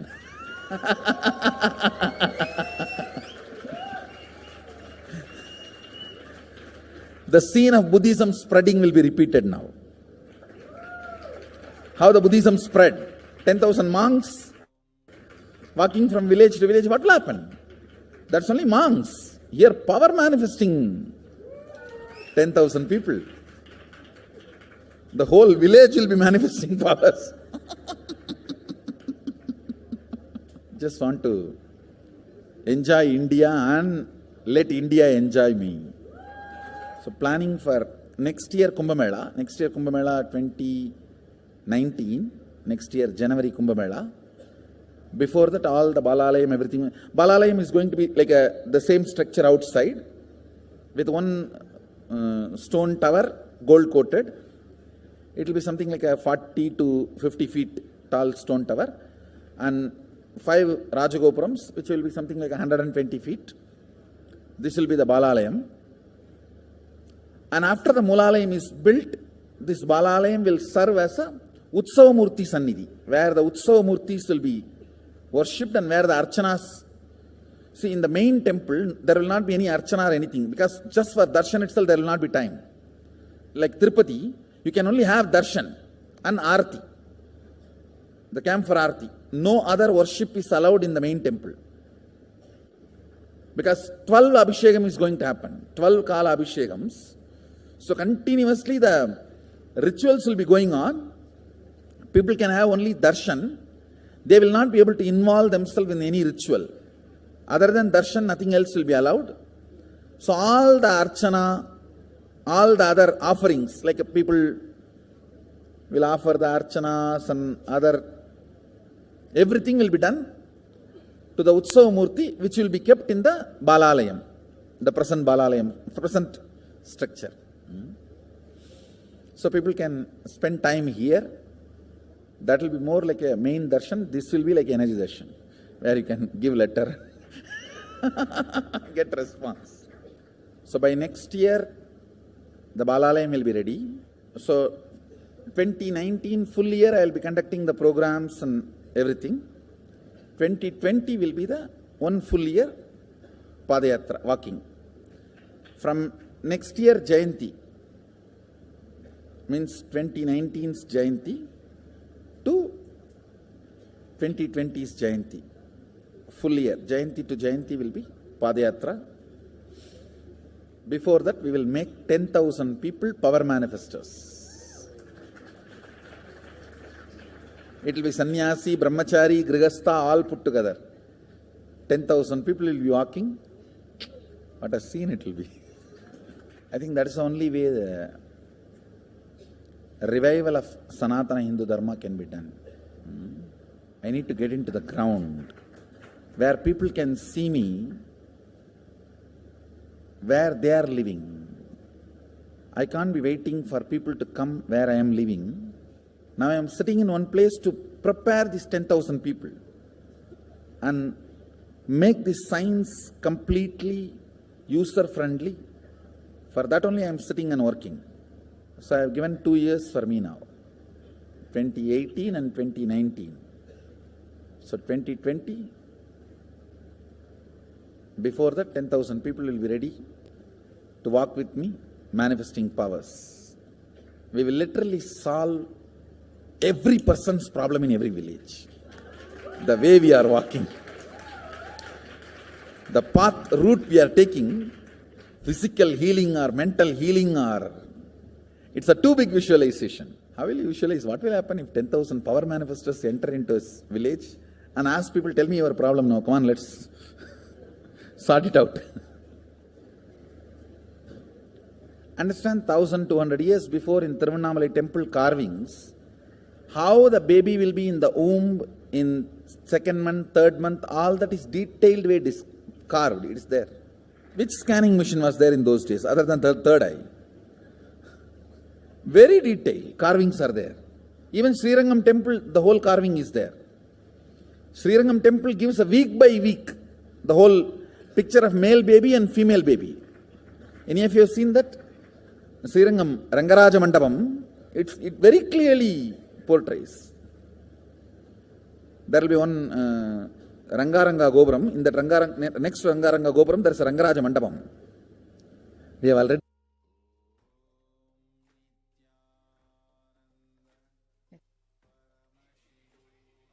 The Supreme Concept of Hinduism, from the age of 10, has been enriching people and preparing them for this Padayatra to save them from this pralaya. It is not just from 2017 when he revealed his vision to the world, but from the age of 10 itself. Yes. So from that age, Supreme Pontiff has been enriching the science of enlightenment through his powerful discourses. So you can see from the 16th to 17th of November 2005 in Chennai, Anandam Selvathai Kodukkum, bliss attracts fortune. So he has given this discourse. And again in Vellore in Tamil Nadu on the 19th of November, another massive discourse. Yes. Prabanjam Shakti Arpudangal.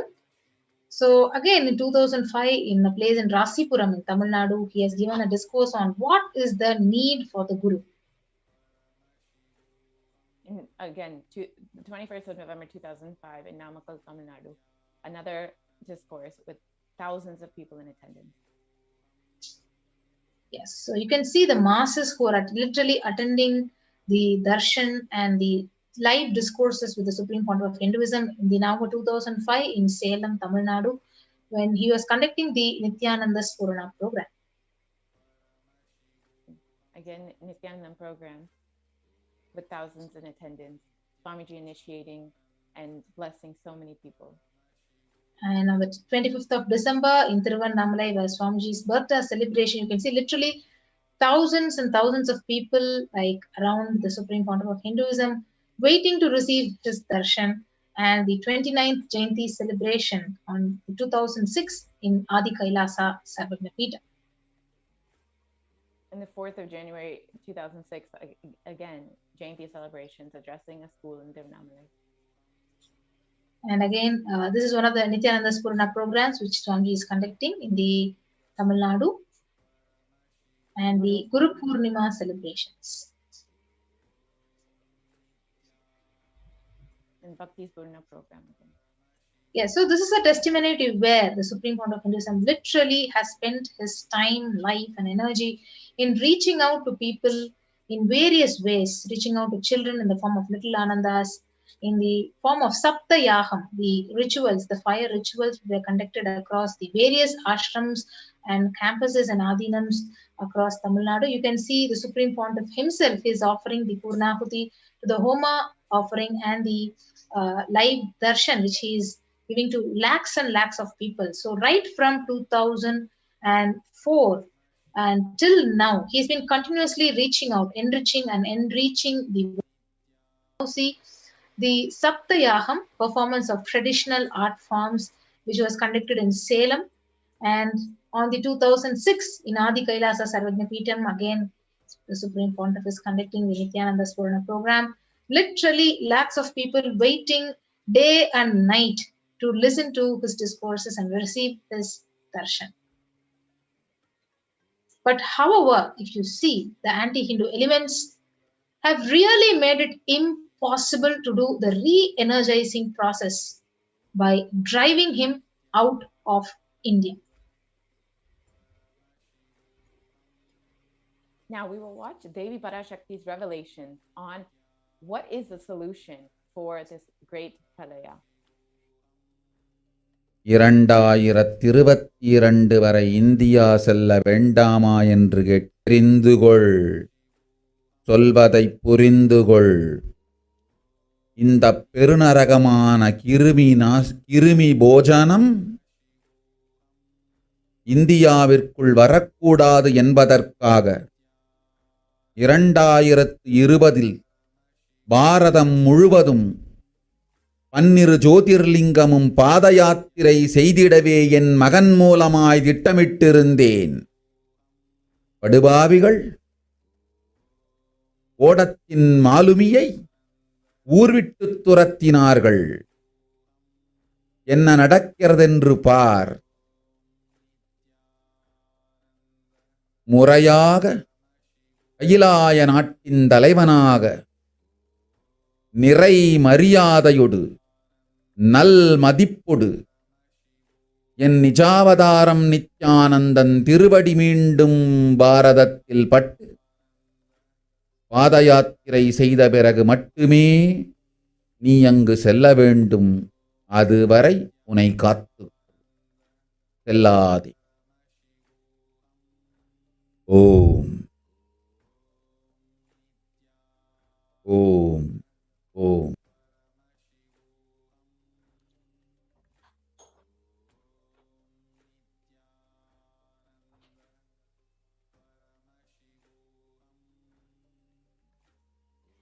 Yes, as we look around us, we see what the Vedic civilization has forewarned us. Yes, so Kali Yuga is the worst of all the 4 yugas, where man itself will be his worst enemy. So if you see in the Kurma Purana, ancient scripture, where the sage Vyasa, he echoes the Rishi's declaration saying, Idam Kali Yugam Ghoram Sampraptam Pandunandana Tato Gachami Devasya Varanasim Mahapurim Asmin Kaliyuhe Gore Loka Papanuvartinaha Bhavishyanti Mahapapa Varnashrama Vivarjitaha Nanyat Pashyami Jantuna Muktva Varanasim Purim Sarva Papa Prasamanam Prayaschittam Kalau Yuge. In the Kurma Purana, the sage Vyasa echoes this declaration. The translation goes, this Kali Yuga is the worst of the 4 yugas. And in all the worlds, people are sinful and forget the dharma of 4 varnas and the 4 ashramas. In fact, men are so sinful that no prescribed penance atones for this great sin. The only place which is free from such sins is the great city of Varanasi, the Mahapuri. Yes.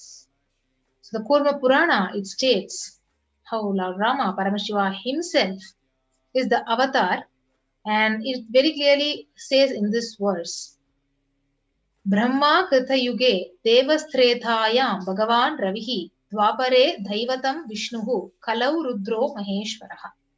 Brahma is the presiding divinity or Devata for Krita Yuga, In Treta Yuga, which is the second cycle of time, it is Bhagavan Ravi, the Surya, in which appeared Sri Rama. In Dwapara Yuga, the third cycle of time, the presiding divinity is Vishnu.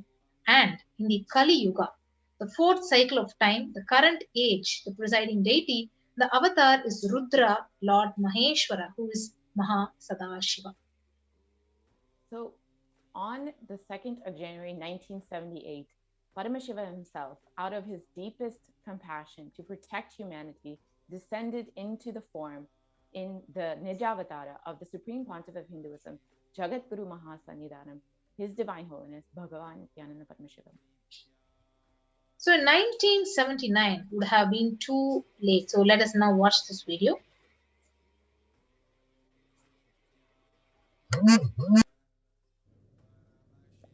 And I tell you, O Hindus, don't be afraid. I am back with the same signs. We are going to be rich.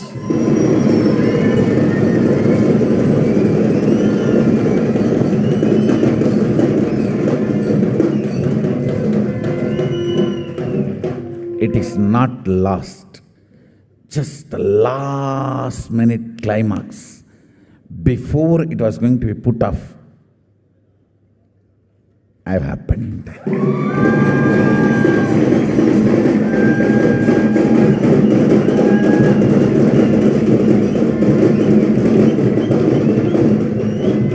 (1979) would have been late. 1979 would have been late. If I had time, I would have sent only ambassadors. Because no time, I have to get up and come directly.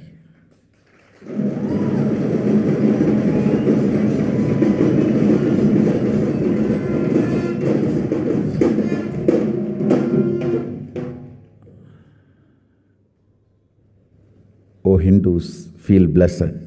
Science is not dead. It is available.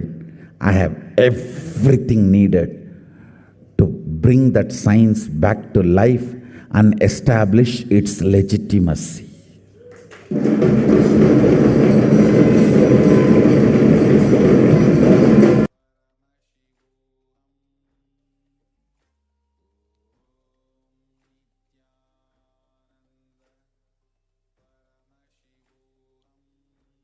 Yes, the Avatar's advent on the planet was to protect the world from the great cosmic deluge and to take the humanity to the new age, the Satya Yuga, and to give that superconscious breakthrough to humanity.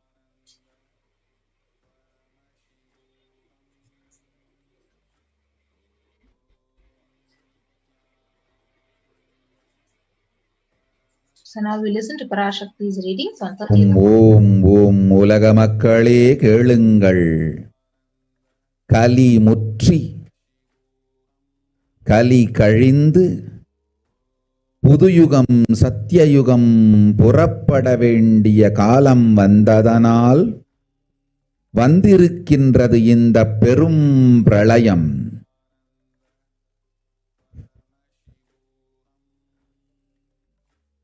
கவலை வேண்டாம் மக்களே.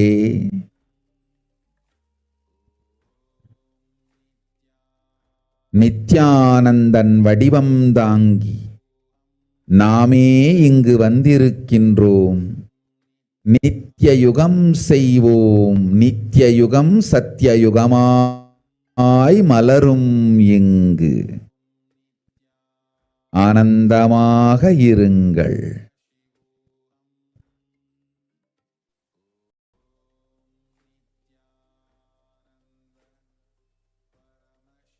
Yes. So what is the translation of Parashakti's revelation? So people have matured and over time has come for Satya Yuga to happen.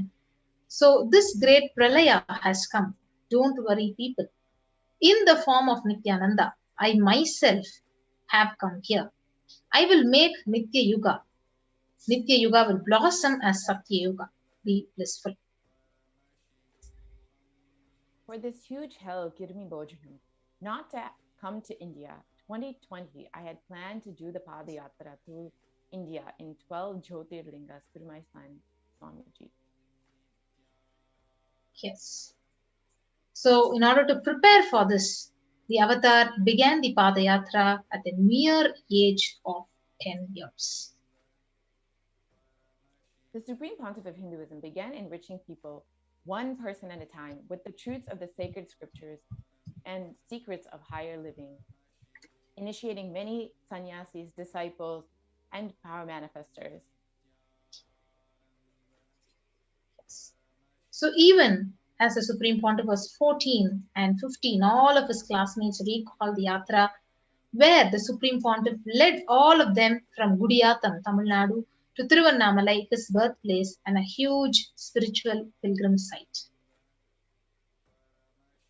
When the Supreme Pontiff of Hinduism was 19 years of age, all his fellow monks at the Ramakrishna Mutt recall the yatra where the Supreme Pontiff of Hinduism led them from Chennai, Tamil Nadu to Tiruvannamalai, his birthplace, and gave them an unforgettable pilgrimage trip experience. Yes, so the Supreme Pontiff continued walking the length and breadth of India, reaching more and more people and preparing each one until he founded the international mission, the Nithyananda Sangha, to revive Kailasa internationally on the 31st of December 1999. And here you can see the Supreme Pontiff of Hinduism when he established the first Kailasa enlightenment ecosystem in Tiruchengood, Tamil Nadu in South India on the 14th of April 2001.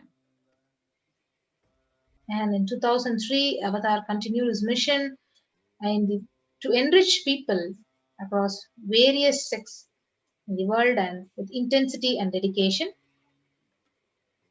With even crowds of thousands would attend his discourses despite not even understanding English. Here you can see a discourse in Brazil where most of the audience didn't even understand the Supreme Pontiff of Hinduism's words, but were so connected and moved to tears. Yes, in 2004, the Avatar led his disciples into Himalayan Yatra, visiting temples and initiating them into the superconscious breakthrough. You can see in these pictures. And subsequently, the Avatar personally organized and led yatras yearly and guided individual souls not just to physical spiritual sites, but supernal spiritual realms. Yes. So in 2006, the Padayatras were taken to the next level with the Kodikan Radayatra, with crores of people participating and impacted by the Nithyanandeshwara and the Nithyanandeshwari deities, traveling from city to city. You can literally see the Ratham, the chariot in which the deities were carried from city to city, village to village, enriching people, blessing and healing people. So we can watch a small video clip of the Kodikan Radayatra.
Yes, now you will watch the clip where the Supreme Pontiff of Hinduism himself took on the Kodikan Radayatra and blessing lakhs of people, and he is doing the Abhishekam to the Sanctum Sanctorum of the Nithyanandeshwara, Nithyanandeshwari Parashakti and the Swayambhu Nithyanandeshwara in Bangalore in the southern India. The deities were energized as Achavataras to radiate the energy of Paramashiva and Parashakti to create the Adi Kailasa Sarvanya Pita as a ship to save humanity from the great Pralaya. These deities that were on the Kodikan Ratha Yatra are the ones that Swamiji himself established as the main deities in Adi Kailash. So you see, these are the various deities which was directly consecrated and the Prana Pradishta was done. The Kailasa in Tiruchankodu, Adi Kailasa Sarvanyapeetham in Bangalore, and the Kailasa in Hyderabad. In 2008, the Avatar created and energized the Nithyananda River, the Ananda Lingam, which would protect anyone who bathes in its waters from the deadly COVID-19 disease. And here you can see the Supreme Pontiff of Hinduism himself.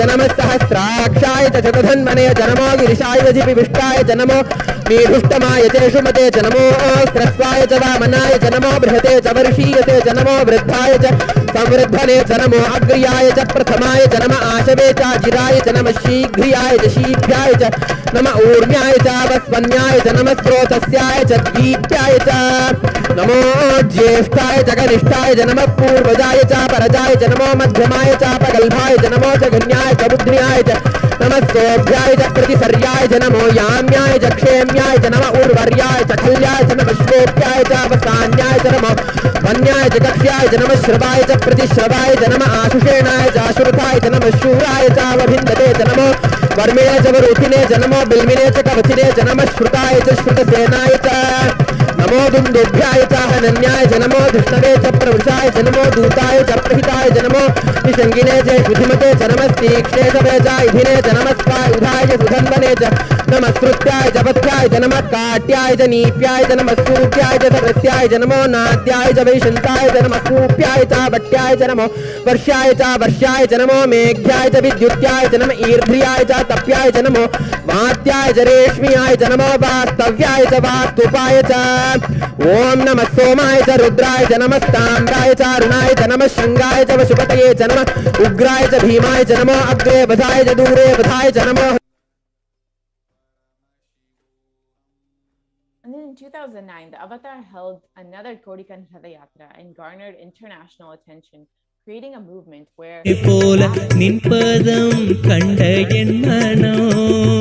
नित्य सद्गुरु नित्य सद्गुरु नित्य सद्गुरु नित्यने नित्य सद्गुरु नित्य सद्गुरु नित्य सद्गुरु नित्यने நின்முகம் நீனைந்து இங்கு நிர்மலமாகவே ஆனதே இதய சக்கரம் அனகதமும் இனிமையோடு திறந்ததே நித்ய சத்குரு நித்ய சத்குரு நித்ய சத்குரு நித்யனே நித்ய சத்குரு நித்ய சத்குரு நித்ய சத்குரு நித்யனே.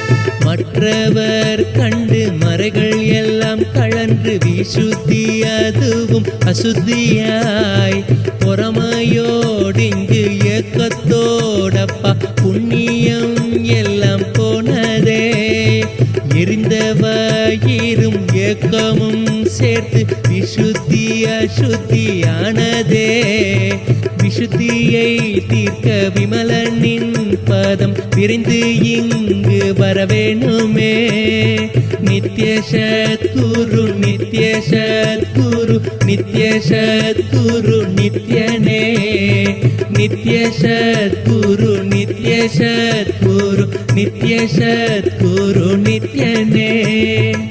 ஆமை பூகுந்த எண்ணகந்தினை பொறாமை பூகாது காக்கவே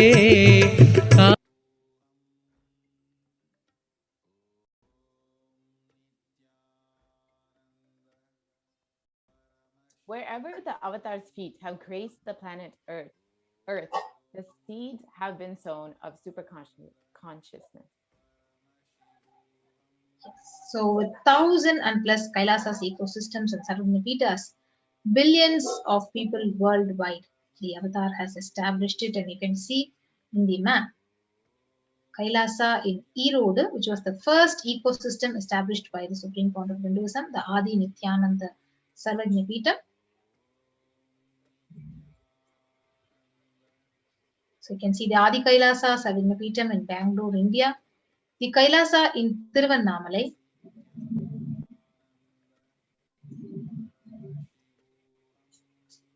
the Kailasa in Columbus, Ohio. Yes. So you can see the deities and the ecosystem which was personally revived by the Supreme Founder of Hinduism. Kailasa in Los Angeles in USA, inauguration of the Kailasa in Los Angeles. So His Divine Holiness, he inaugurated the first location for Los Angeles Adinam in the year 2005. And after the rituals took place, the devotees offered Pada Puja to him. Here are more photos of the deities in Los Angeles. And the Kailasa in San Jose, which was established by the Supreme Pontiff in 2009, where the Nithyanandeshwari deities and is exactly resembling Madurai Meenakshi temple was consecrated by His Divine Holiness, installed and energized directly by him. So you can see these various pictures of the temple in the Nithyanandeshwara temple in San Jose. In the Kailasa in Seattle, where His Divine Holiness himself consecrated all the deities, including the Nataraja. Yes. So you can see the Seattle Adinam, a very powerful energy center for the people in the Pacific Northwest in US region. So where these deities were also consecrated and installed by His Divine Holiness personally. And Kailasa in Houston, Texas. So with the blessings, Nithyanandeshwara Paramashiva Hindu temple was consecrated through Prana Pratishta on 2017 of Feb 24th on the Maha Shivaratri day. You can see the beautiful Linga, Swamiji and the Meenakshi in the Kailasa in Houston, Texas.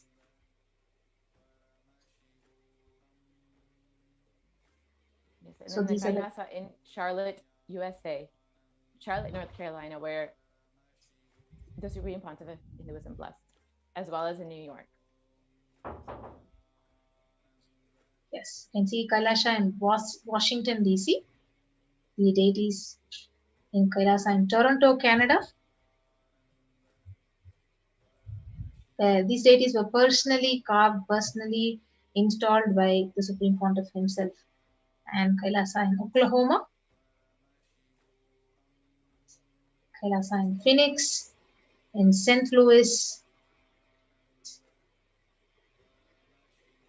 the Kailasa in Oman Adinam, a home temple, which was called Oman Shivagangai, Kailasa in Dubai, Kailasa in London, UK, Kailasa in Scotland, in Netherlands, in Slovakia, Belgium, Luxembourg, Kailasa in Austria. You can see Kailasa in Germany, in Italy, in France, in Switzerland, in Mauritius, in South Africa, in Salem on the 12th of November, where Supreme Pontiff himself established this ecosystem. You can see he himself is doing the various rituals and initiating sannyasis, doing the Maheshwara Puja. And this is in the Kailasa in Hosur, which was established in February 2008. Kailasa in Pattanam, a part of the Salem ecosystem. Kailasa in Varanasi. Kailasa in Rajapalayam, which is one of the most important ecosystems in Tamil Nadu. Kailasa in Rajapalayam, where Swamiji himself is conducting the sessions, the homas, and healing people. Kailasa in Hyderabad. Kailasa in Kerala. And Kailasa in Gujarat, the Yogini Sarvagnapitam. Kailasa in Thiruvanmiyur. Kailasa in Tirunelveli Alangulam in the southern part of Tamil Nadu, Kailasa in Chennai, Tambaram, Kailasa in Chennai, Avadi. And you can see these various deities, Kailasa in Melbourne, Australia, in New Zealand, Kailasa in Singapore, Kailasa in Kuala Lumpur, Malaysia, Kailasa in Guadeloupe. Yes. So Supreme Pontiff has literally created the sovereign order of Kailasa with thousands of sannyasis with no discrimination against the caste, creed, and religion. Yes. So this shows how the Supreme Pontiff has literally spent his life, his time, his whole energy to enrich humanity just to revive the Sanatana Hindu Dharma and to protect the humanity. So with that, we'll be coming to an end of this segment and we'll be moving on to the next segment of this program after a short break. So thank you everyone. We'll be right back after a short break.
Nithyananda.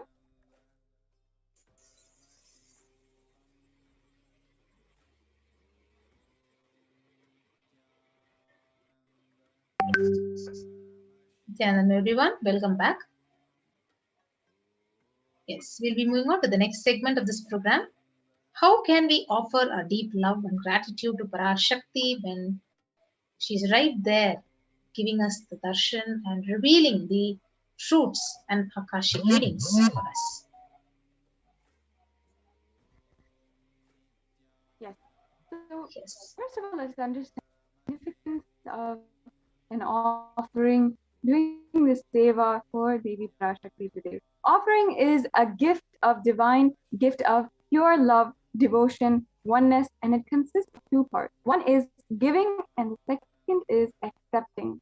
Only when the divine accepts what one offers, the offering becomes complete. Offering is not made out of fear nor out of greed. When Avatar lands, the offerings are purely a part of the grand love played out for only the purpose of enlightenment. Yes. So with that, we'll understand what is the significance of gold, and before that, we will invoke Parashakti.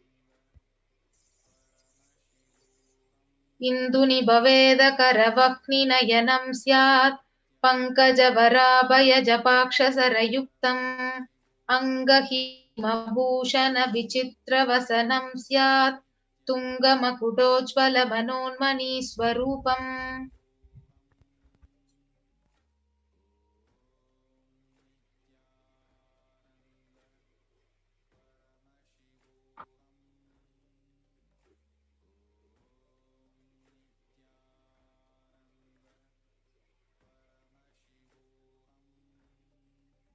Yes. So moon-like face.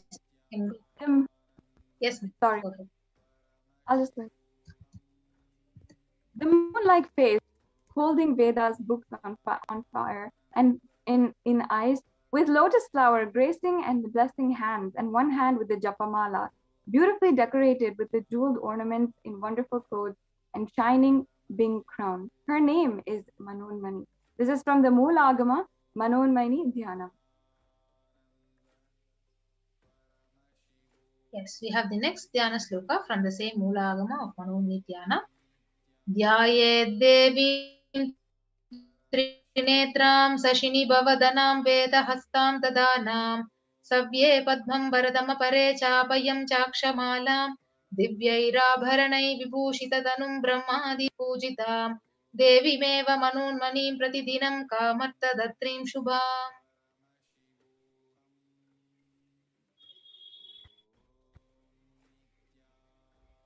And the translation.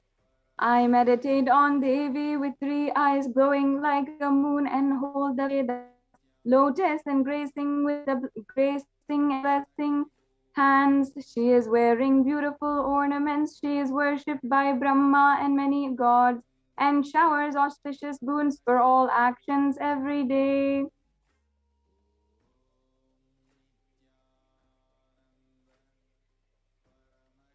Yes. So let us understand the significance of the divine element gold. So the Atharva Veda beautifully says, triply born by birth is this gold. From the atoms of Agni is one. It becomes dearest to Agni. One fell away from the Soma when it was hurt. One they call the seed of virtuous and powerful watery molecules. Let that triple gold be for your long life. So gold is a divine element. It purifies anything it touches. It is an element of spiritual significance and great spiritual power of enlightening and healing. The vibration of gold has the power to infuse sattva energy and positive thought currents in anyone who wears and anyone who sees or operates in its vicinity.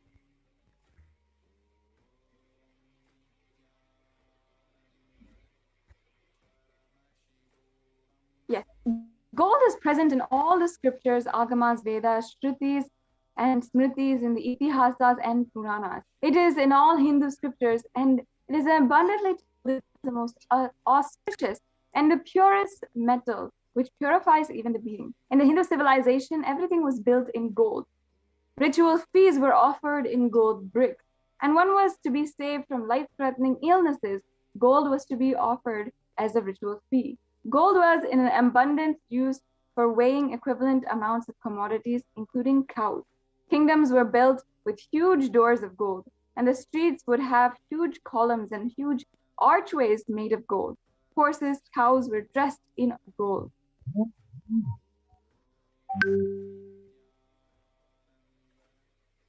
Yes. So Hindu civilization thrived on the banks of rivers of gold. Indus River was called Hiranmaya in Rig Veda. The river Saraswati was called Hiranyavarthini in Atharva Veda. Gold is the supreme element for offering gifts to the ones you love and revere. Temples are constructed and paved in gold. Deities are made in gold, decked and adorned in gold because it preserves the enlightenment energy for thousands of years and it lasts forever. Yes. So now let us chant the brief Shastra Pramana for the E-Hundi. Yes. So the first offering is E-Hundi offering. So Bhakti Priya Bhakti Gamya Bhakti Bhashya Bhayapaha Shambhavi Sharadaradhya Sharvani Sharmadayini. And the translation? Devi is fond of true devotion and realized through true devotion. She can be won over through true devotion and she removes all fear. Yes. So if there is any fear in the minds of devotee, Devi is sure to remove that fear. And it is stated that Devi likes to be worshipped in autumn. Here it is meant that autumn of our lives, when thoughts turn more and more inwards, the role of the divine is known and understood very clearly. So the need for Devi worship becomes stronger. So you can offer this E-Hundi offering at any amount at your own capacity to Parashakti and receive her blessings. So you can offer your gratitude and devotion by offering your Kanikai especially, and your name will be chanted out when the puja is offered to Parashakti. So this E-Hundi offering is also available as a super chat and super sticker option in the YouTube live stream, which will be guiding you into a walkthrough after we read out all the sevas. The next offering is the Sankalpa chanting. So I'll be reading out the Shastra. Tayaitan mohyate vishwam saiva vishwam prashuyate saya chitta cha vijanam tushta rudim prayaschadi. The goddess enchants this universe and she herself gives birth to this universe. That goddess, being prayed without interest in anything, gives the knowledge that leads to salvation, and she gives wealth in materialistic sense. So this is the Sankalpa for offering, this is the Pramana for the offering of Sankalpa. Yes. So you can offer the Sankalpa, the conscious resolution, and receive the blessings of Parashakti. So you can go to the tiny.cc/Devi-offerings and actually list out all your names, your family members, your friends, whoever you want to offer this puja. You can post your names and your names will be chanted in the Sankalpa, during the Sankalpa chanting, and the puja is offered to Parashakti. So this Sankalpa chanting is only $1. So you can make use of this opportunity to get the blessings of Parashakti. So the next offering is the offering of Sahasranama Swarna Kasu. So the Lalita Sahasranama verse, it says, Nama Parayana Prita, means she who likes the repetition of her various names. Yes. And this offering of 1008 names of Devi Parashakti, it's a very special and unique Archana offered to Mahameru of Devi Parashakti. You can offer a gold coin inscribed with each of the 108 names and receive the blessings to have the Ananta Kalyana Gunas. All the divine qualities of Devi Parashakti will be graced upon you. Yes. So you can offer this golden coin, which at three sizes, $75, $151, and $251. The next offering is the offering of Mukta Anguti, the finger ring with the pearl, to Parashakti. So the Meenakshi Pancharatnam, it beautifully says, Muktahara lasat kirita ruchiram purnendu vaktra prabham shinjannu pura kinkini manidaram padma prabhabasuram sarvabhishta falapradam girisutam vanirama sevitam Meenakshim pranatosmi santatamaham karunyavaram nidhim. And I'll be chanting the translation in English. I bow down to the goddess Meenakshi, whose crowns has garlands of pearls and face shining like the full moon, who wears anklets that are studded with gemstones and has small bells, who is shining like the splendor of a lotus, who grants all the wishes, the daughter of the mountain, who is worshipped by the goddess Vani and Rama. I remain ever bowing to the goddess Meenakshi, the ocean of compassion. Yes. So you can offer the finger ring with the pearl, the Mukta Anguti, Parashakti, and literally be showered by her compassion and pure love in all your business endeavors. So you can now offer it at $251, $501, or $750. The next offering is offering of Swarna Padma Pushpam, the golden lotus. So the Kamika Agama, it says, all the Kailasa should be wound around with suitable thread and covered with new cloth. So they should be adorned with lotus flower made of gold.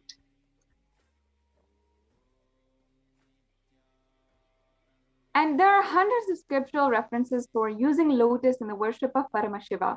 Almost everything in the worship of the ultimate involves the consecration of deities of worship, or meditating on the mudras and asanas used during worship involve the lotus flower, the lotus leaf, the lotus pericarp, and the lotus petals. The lotus is a very divine flower. The Shakti of Paramashiva is also called a lotus, and the base of Paramashiva Linga is a lotus. The disciple of Paramashiva is considered as a lotus, about to bloom. And you can offer the gold lotus in any size you wish to be blessed, to have the state, space, power, and being of Devi in your inner space amidst any and every adversity in your life. Yes, so Swarna Padma Pushpam, you can offer at $600. The next offering is the offering of Swarna Metti, the golden touring. So the beautiful verse, it says, Nakadi diti sanchanna namajjana tamoguna padadvaya prabhajala parakrita saroruha. So here the translation of this verse is, you whose brightness from toenails destroy the darkness of ignorance, from the minds of your devotees who prostrate at your feet, you whose brightness from your 2 feet overpowers that of the lotus flower. Yes, so you can offer the touring to Parashakti, adorning her sacred feet, and be in constant gratitude to receive her blessings in any adverse situations, most difficult aspects of your life. So you can offer the Swarna Metti at $750. Yes, the next offering is the Swarna Mangtika, the golden hairline jewelry. The Sudha Sarabi Varshini. So she who makes the nectar flow in all our nerves from the Sahasrara, she who gives a pleasant experience of the ultimate. So the Mangtika represents the nectar flowing from the Sahasrara chakra, which is fully opened.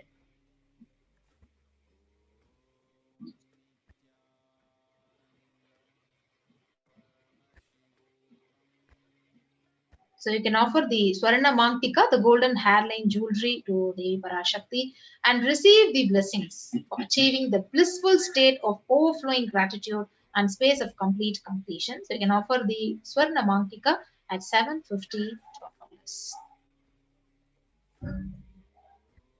Yes. So the next offering is the offering of Pratyaksha Pada Puja. So the Saundarya Lahari, Sloka 83, it says, Nakadiditi sanchanna namajjana tamo guna padadvaya prabhajala parakrita saroruha.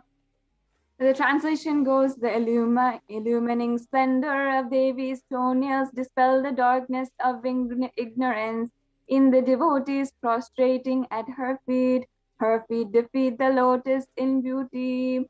The shloka is number 83 of the Saundarya Lahari, which states that the nails have sharpened by constantly being touched by the crowns of celestial beings who always prostrate before Devi.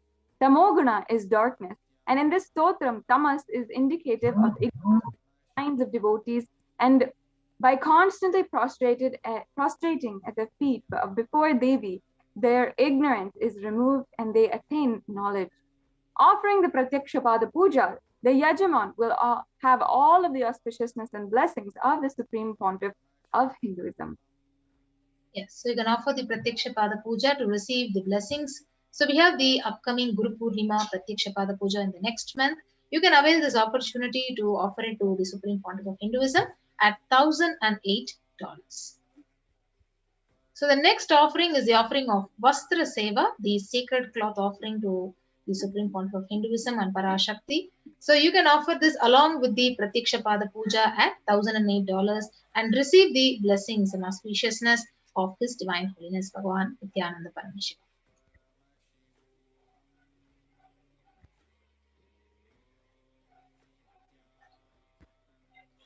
Yes. Yes, ma'am.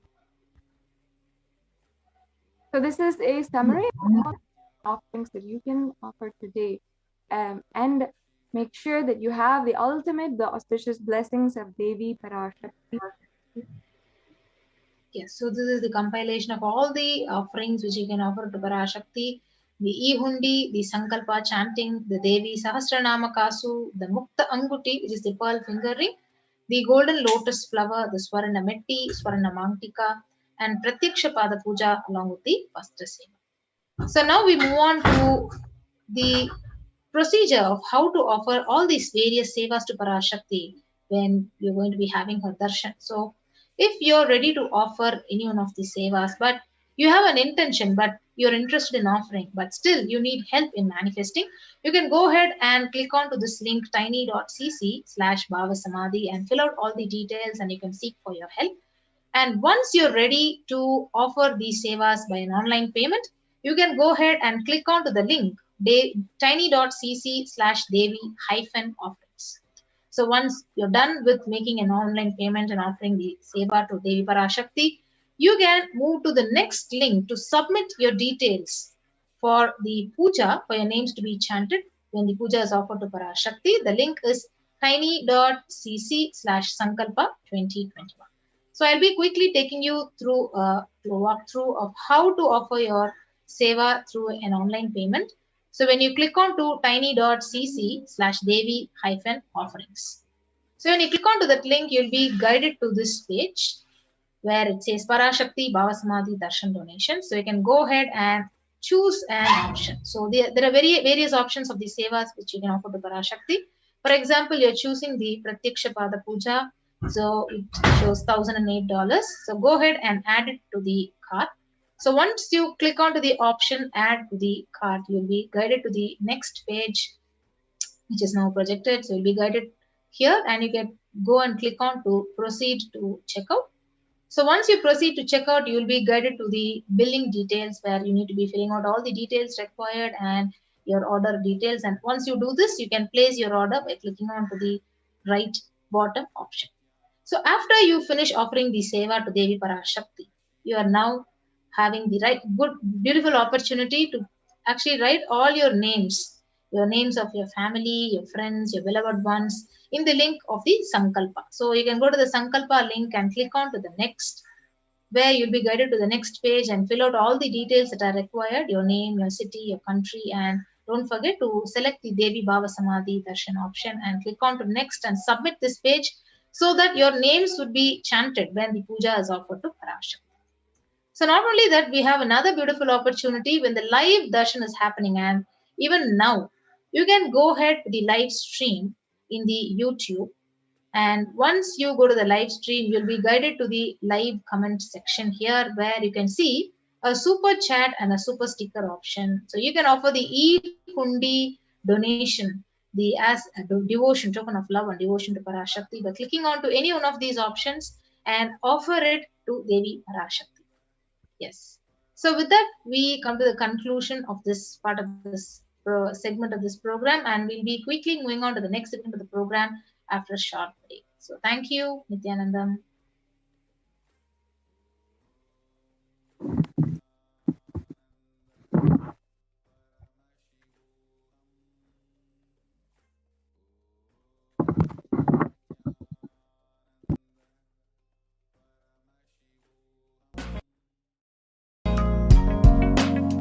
We get you help. We get you ability to build beautiful relationships in your life. We get you direct spiritual support and we make sure you become wealthy.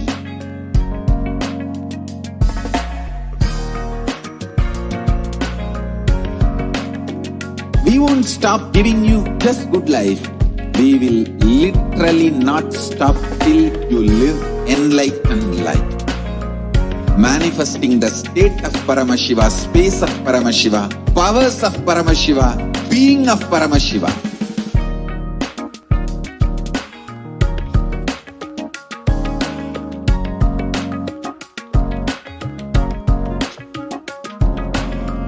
Whole world should become Kailasians. I want the whole world to know Hindus have something great to contribute to the world.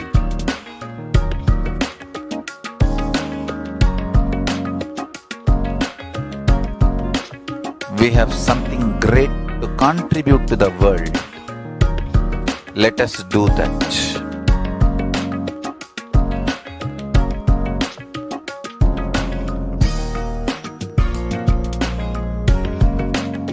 Kailasa is proper customized spiritual service helping you to identify your root patterns of suffering. We have perfected the science of helping every individual from every cultural, religious, nationality background.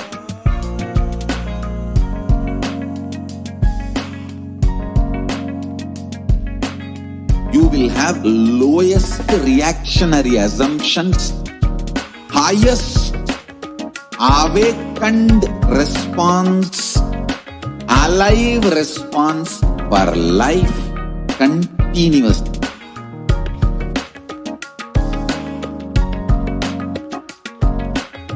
Kailasa is enlightenment ecosystem, literally enlightenment itself in your own home, wherever you are.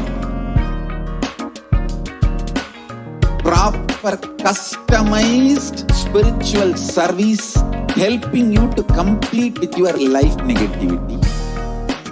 Withdrawal from life, self-hatred, self-denial, self-doubt, so much of tiredness, laziness, we can support you aligning your diet, your attitude, your aptitude, your understanding about life. We can help you with everything.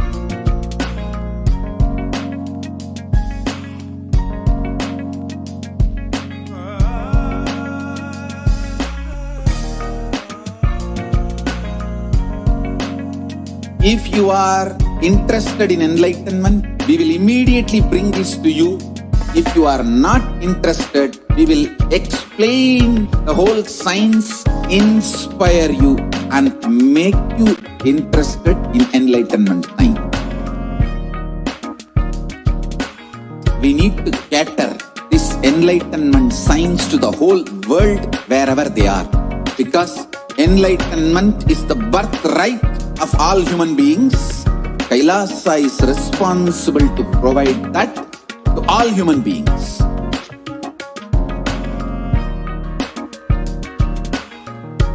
Kailasa is the totality of the knowledge I received from my gurus and practice manifested in my life, perfected by teaching millions of people from all cultures, time zones, backgrounds, genders, nationality, race, from every creed.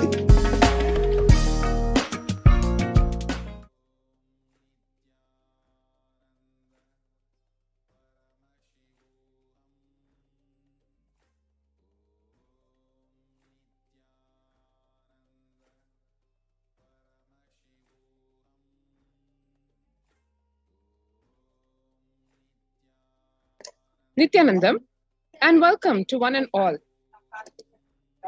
Today, we'll be going over a very unique aspect of the de facto spiritual embassies of Kailasas, COVID care protection centers. One needs to understand what is the situation today in the world in terms of health and people's lives. Today, if you see, the kff.org has published the statistics where one can see that younger adults are more likely to report symptoms of anxiety and or depressive disorder during this COVID-19 pandemic. The graphs that one sees are really concerning, serious, because if you see the youth, the ages 18 to 24, 56%, 25 to 49, almost 50%. So the entire age group till almost half life of today's man's normal life is more than 50% impacted with anxiety and or depressive disorder, especially because of the COVID-19 pandemic. And then if you see above the 50 age group, from 50 to 64 is almost 40%, and 65 plus is almost 30%. So the entire population of the world affected not only by the physical problem of the corona pandemic, but also because of the mental disorders of anxiety and or depressive disorder because of the COVID-19 pandemic. The average share of adults reporting symptoms of anxiety disorder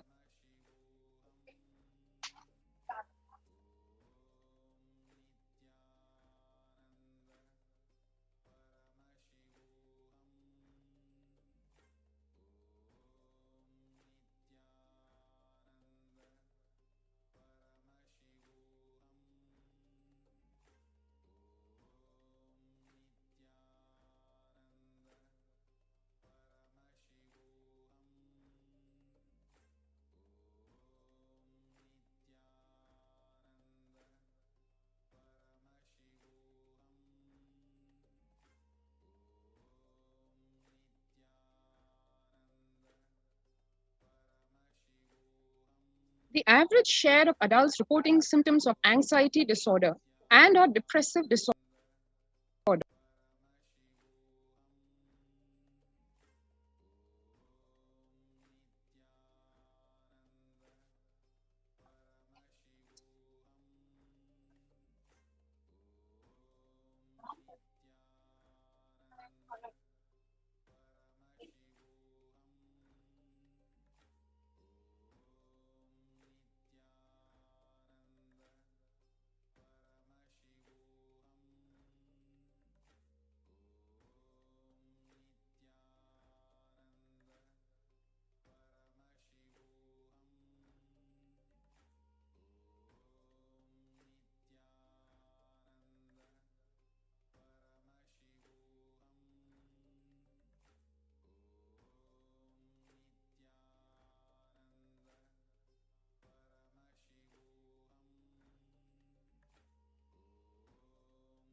So one can see here, the average share of adults reporting symptoms of anxiety disorder and or depressive disorder in 2019 versus 2021.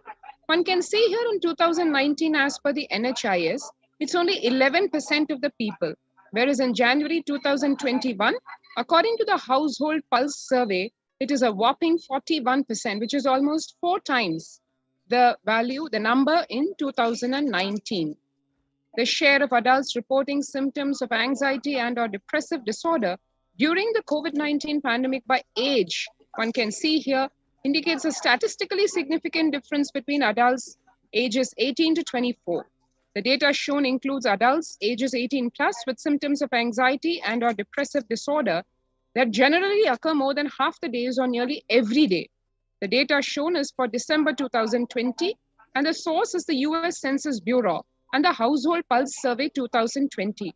One can see here, 56% of the ages 18 to 24 adults, 48.9% in 25 to 49, 39% in the age group 50 to 64, and 29.3% in the ages 65 plus. How are you feeling today? Now, when this survey was conducted for various employees. As per the published reports in the hrexecutive.com, a whopping 34% of the employees felt they felt tired more than half the time at work. 34% felt stressed out. Another 27% felt they were burnt out. 22% felt discouraged. 19% felt distracted. And 17% felt depressed. Now that's a very alarming numbers, statistics for work-life balance, because as one knows, at work, it is not about feeling tired or stressed or burnt out or depressed. One should be feeling enthusiastic and ambitious and successful. Whereas these numbers indicate that we are nowhere in that range thanks to the corona pandemic. COVID-19 is a significant stressor for most Americans as per a national mental health survey, and it is what is called a national mental health crisis, because nearly 8 in 10 say the coronavirus pandemic is a significant source of stress in their life, and nearly 7 in 10 say they have experienced increased stress over the course of the pandemic. 1 in 4 essential workers, which is 25%, are diagnosed with mental health disorders since the start of the pandemic. This is as per the American Psychological Association.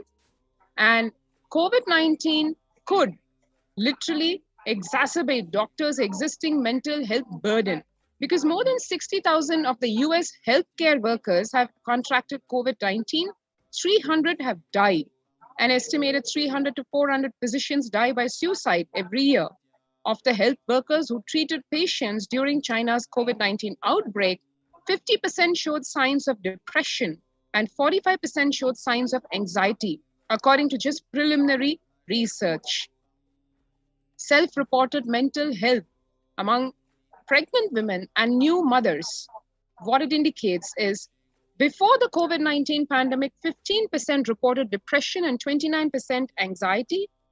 But during the COVID-19 pandemic, that number has grown to almost 41% of pregnant women facing depression and 72% feeling anxiety disorder. Now, that's not good news for either the mother or for her yet to be born baby. The US cases of depression have tripled during the COVID-19 pandemic. A large study finds a dramatic increase in the number of adults in the United States reporting symptoms of depression during the COVID-19 pandemic. The number of adults experiencing depression in the US has tripled, according to a major study. Researchers estimate that more than 1 in 4 US adults now report experiencing symptoms of depression. Before the pandemic, 8.5% of US adults reported being depressed. That number has risen to 27.8% as the country struggles with COVID-19. One can see here, 76% of the US employees are currently experiencing just plain worker burnout.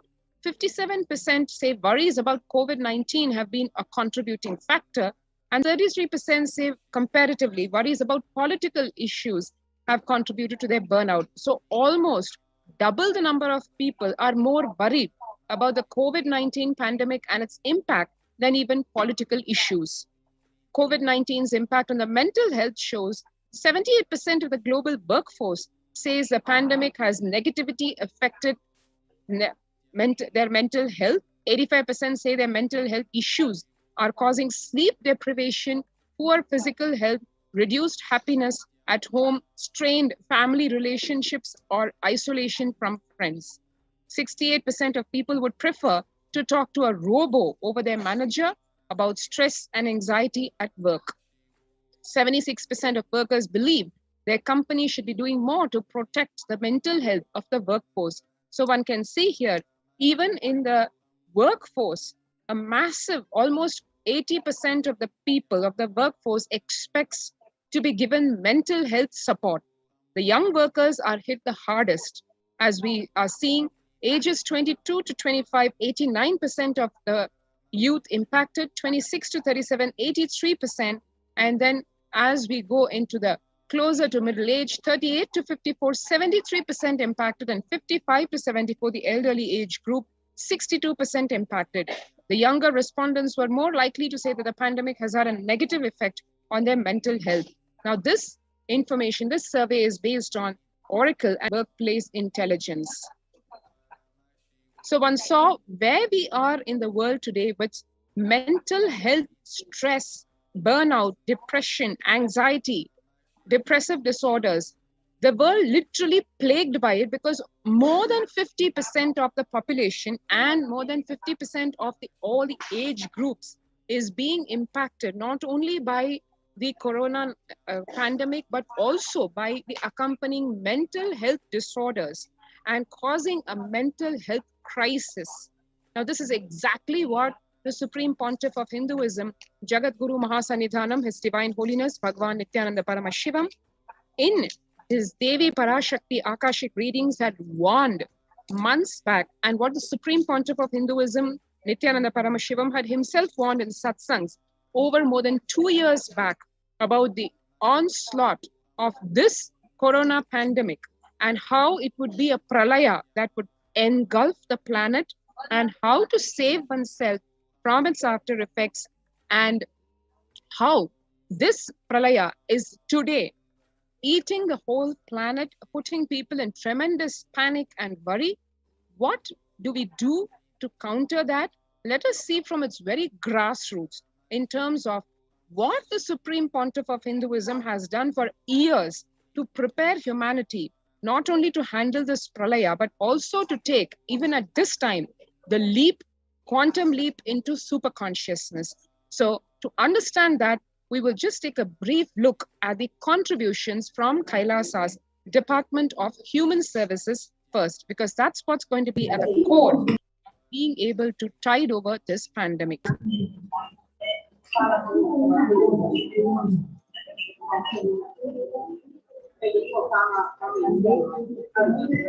The Kailasa's Department of Religion and Worship, in collaboration with the Department of Human Services and each of the Kailasa's temple ecosystem, consider the right to happiness as the highest right to all the humans.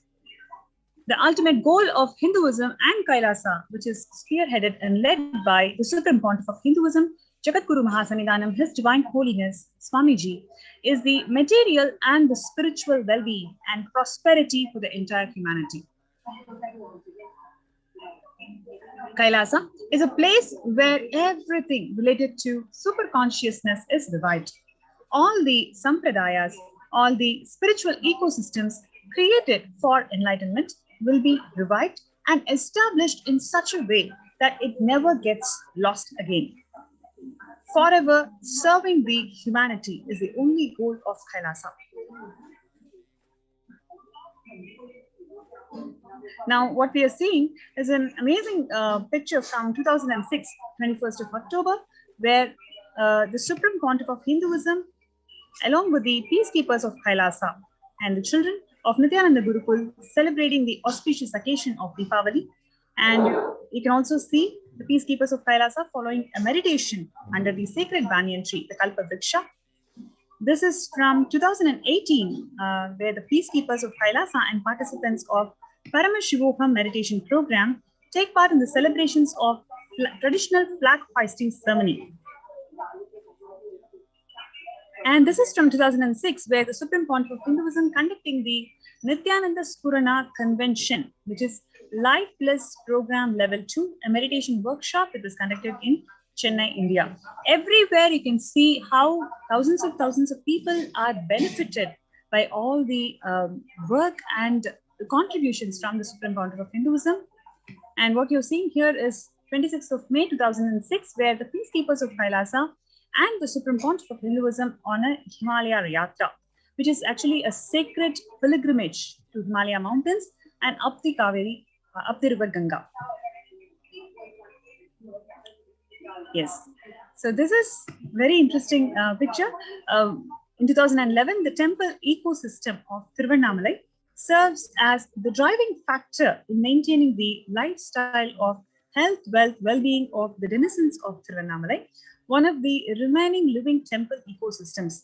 That is what the Supreme Pontiff of Hinduism is reviving till today, the Arunachala Sarvagi Peetham. Yes, and this is from Paramashivoham meditation workshop in 2018, where the peacekeepers of Kailasa and the participants of Paramashivoham program partake in traditional puja or the ritualistic worship. Yes, so this is a beautiful picture where you can see the Supreme Pontiff of Hinduism is leading the peacekeepers of Kailasa to take part in the Karaseva. Every activity or every activity of Kailasa, the Supreme Pontiff of Hinduism personally does it and personally inspires the peacekeepers of Kailasa to take it forward and contribute for the humanity. That's what you can see in this picture also, where the Supreme Pontiff of Hinduism himself doing the Karaseva and inspiring the peacekeepers of Kailasa to physically serve towards the cleaning and construction of the Adi Kailasa temple. By sheer hard work, the Kailasa ecosystems are all established and functioning and serving around the world. Almost in all the continents, you can see how beautifully the Kailasa ecosystems are flourishing and contributing to the humanity. Yes, so this is from 1994, the Kailasa in Tiruvannamalai. Arunachala Sarvangapeetham is traditionally passed on to the hands of the Supreme Pontiff of Hinduism from his Guru. And 2017, we have the Supreme Pontiff of Hinduism reviving the Kailasa ecosystem in Tiruvannamalai, where thousands arrive to celebrate the enlightenment ecosystem and traditionally to receive the blessings from the Swamiji. Similarly, Kailasa ecosystems are established all around the world, including Los Angeles in California, where a 25,000 square feet temple complex housing 80 plus deities is established, and it is one of the largest Hindu temple ecosystems of the world. And this is from Kailasa in Columbus, Ohio, where the first temple established by the Supreme Pontiff of Hinduism outside India. The temple physically came to life in just 9 months. The chief presiding deities of the temple are Devi Nithyanandeshwari and Sri Nithyanandeshwara. And this is from Kailasa in Seattle, housing the blissful dancing form of Ganesha and the largest living Nataraja deity outside of India.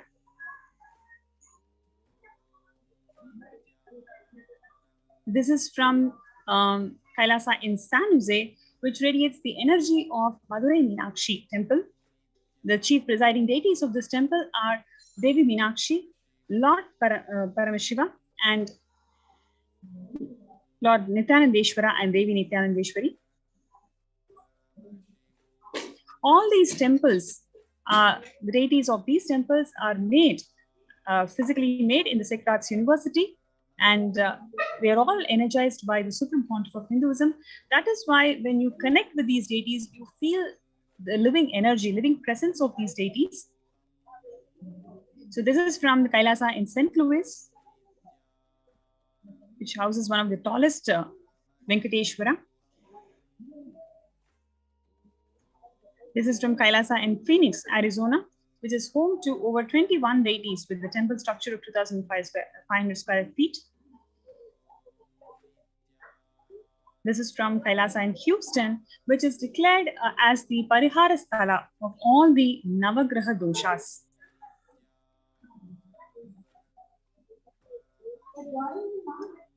This is the Kailasa in Toronto, Canada, which was inaugurated in July 2011. And it houses all the 63 Nayanmars and 18 Siddhas as the deities. And especially in terms of Kailasa in Toronto, which is active and alive, contributing to the community since 2011 onwards. And it is blessed to radiate the superconscious energy of Kailasa. And the Kailasa goes on providing various temple services to the community, including Annadan, traditional Hindu ceremonies, etc. Now, one of the things that these temple ecosystems provide to the community is the opportunity to do the spiritual routine during the Brahma Muhurta and its effectiveness in overcoming the pandemic fatigue. So before we go to the segment, let's have a short break and we'll be right back.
So this absolutely perfected knowledge available to you, served to you in your home without even you moving out of your couch, free of cost.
Cures, which our Veda Agamas and the Supreme Pontiff of Hinduism, the reviver of authentic Hinduism, has revealed years ago, decades ago. What are the revelations to the world today by Devi Parashakti? First, let us see. I came as Nijavatara. I am blessing you. Listen. People, listen. To do good to all of you, I have taken the form of Nithyananda and came down as Nijavatara. People of India, listen. Carefully listen. Time after time, Bharatam is Jnana Bhumi, where enlightened beings come. We cannot make Jnana Bhumi as infertile. Enlightened beings have to come. They have to live. It has to flower. Few hypocrites, because they are stuck in delusion. We cannot sacrifice the world. Cosmos cannot be destroyed. The ship I did to save the cosmos from being destroyed, that is called Adi Kailasa. The ship I did to protect beings from Pralaya is Adi Kailasa because of conspiracy of Drohis and enemies' rule. The captain has to leave the ship. 12th May, Devi further revealed, before 12 years, knowing the great deluge that is going to happen, all Aushadhas, by this Guru Purnima, that Jnana Rasavadam, Navapashana is going to flower. Allow people to come and take dip in the Navapashana flower. People, whoever comes and dip in Vaidya Sarovar, they will not have deaths. They will not have corona. Crores and crores of people will come in line. Every day they will come and dip in Ananda Lingam. Listen well to my words, Devi continued. For India, I made ship as protection. The Nithyananda Navapashana Lingam in Vaidya Sarovar. Go to Adi Kailasa. O Indians, listen. All those regretting losing Nithyananda Nijavatara without confusion and without talking just as lip service, go to Adi Kailasa. Crores of people will come there looking for health, Navapashana water feast and medicine to get health and protection and enlightenment. To protect India from the great destruction, I, Parashakti, made this huge ship.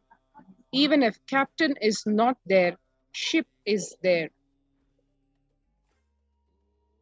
How is Kailasa saving lives? When the first world countries closed their doors, their borders, during this massive global emergency, Kailasa is the only nation that has opened its doors to all without exception. Pre-COVID care centers have been established, opened up across the entire India.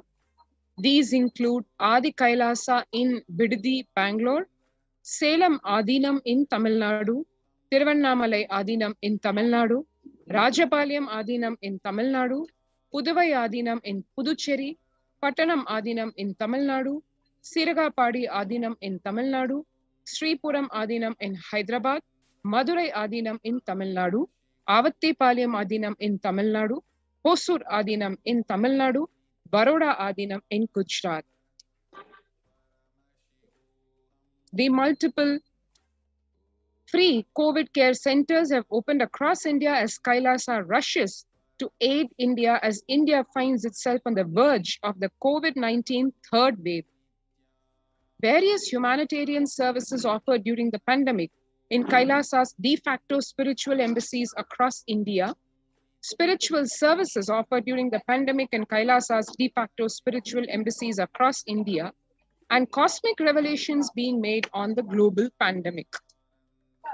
The free humanitarian services offered during this pandemic in the de facto spiritual embassies across India include medical care in the form of allopathy, Ayurveda, and Siddha medicines, infrastructure to accommodate thousands of people, accommodation for multi-layered quarantine, emergency ambulances, ICU on wheels, personal protective medical equipment, food security management through food banks, and organic farming to sustain that sattvic vegetarian organic diet. This is just a few of the glimpses of what happens in the COVID care protection centers and why you should join the COVID care protection center by registering through the link https://kailasa.org/Kailasa care, https://kailasa.org/KAILASACARE. Let's take a few seconds now to register ourselves at this link and join the COVID care protection centers in the various de facto spiritual embassies across Kailasa, be it Adi Kailasa in Bidadi, Bangalore, or Sripuram Adinam in Hyderabad, or any of the de facto spiritual embassies.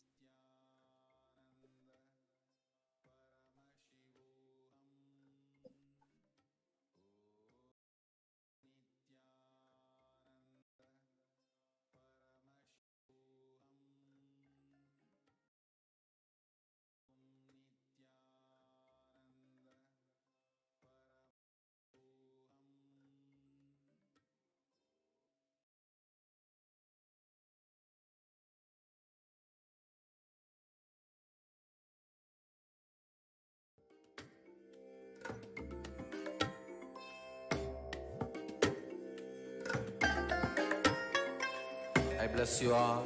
Let you all open all your three eyes and manifest powers of Mahasadashiva. Om Nithyananda Paramashivoham. Om Nithyananda Paramashivoham. Om Nithyananda Paramashivoham. Om Nithyananda Paramashivoham. And if you have registered yourself, then now let's explore further about the COVID care protection centers in the de facto spiritual embassies of Kailasa. The spiritual routine that is an integral component of the daily lifestyle at the de facto spiritual embassies, including Adi Kailasa, Sripuram, Adinam, etc., how it protects you from the pralaya. Members of the Kailasa's protective, preventive, multi-layered quarantine initiative take part every day in the morning spiritual routine in Adi Kailasa Sarvajna Peetham. The morning spiritual routine consists of Nithyananda Yoga, Panchakriya, Nitya Pratyaksha Paduka Puja, Kashayam, Nitya Satsang. The Kashayam is what is called a herbal remedy to boost one's immunity. It is made using naturally occurring herbs which are grown in the organic farms in Adi Kailasa. The morning spiritual routine is the fuel to reach Kailasa. And the chemical changes it brings about in one's system, and the healing it does in one's system, and the biological rhythm it sets in one's system, all of them are very important. Tune your biological clock to the spiritual practices because the chemistry you enjoy inside matters. This is what Bhagavan says. That decides the kind of plane of the universe, dimension of the universe you are going to experience. Kailasa or Patala, Swarga or Naraka. Morning spiritual routine is the direct path to Kailasa. What is Brahma Muhurta? Brahma Muhurta is a period of 2 Muhurtas, time unit of 48 minutes, or about 1.5 hours before dawn. In the Vedic tradition, this period is considered as the ideal time for spiritual practices like prayer and meditation. According to Ayurveda, the time between 4:24 a.m. to 5:11 a.m. is known as the Brahma Muhurta. The very first verse written in any Ayurvedic textbook while explaining about the daily regimen to be followed for health and long life is about the importance of Brahma Muhurta. The pramana for waking up in the Brahma Muhurta is referenced in the Ashtanga Hridayam, which says one should wake up in the Brahma Muhurta for sustaining perfect health and for achieving a long lifespan as desired.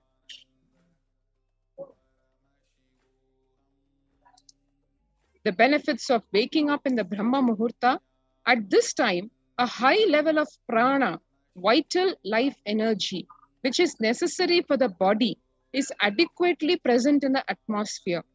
The activities of the entire world, and especially of the living beings, are yet to be started. Hence, the pollution is at its minimum. The cheerful atmosphere has a considerable effect on the body and mind. Ayurveda has given a deep thought to the daily routine, which when followed aligns our day perfectly to express our maximum potential and capabilities. This starts with getting up in the morning. The quality of our waking up decides the energy level for the day.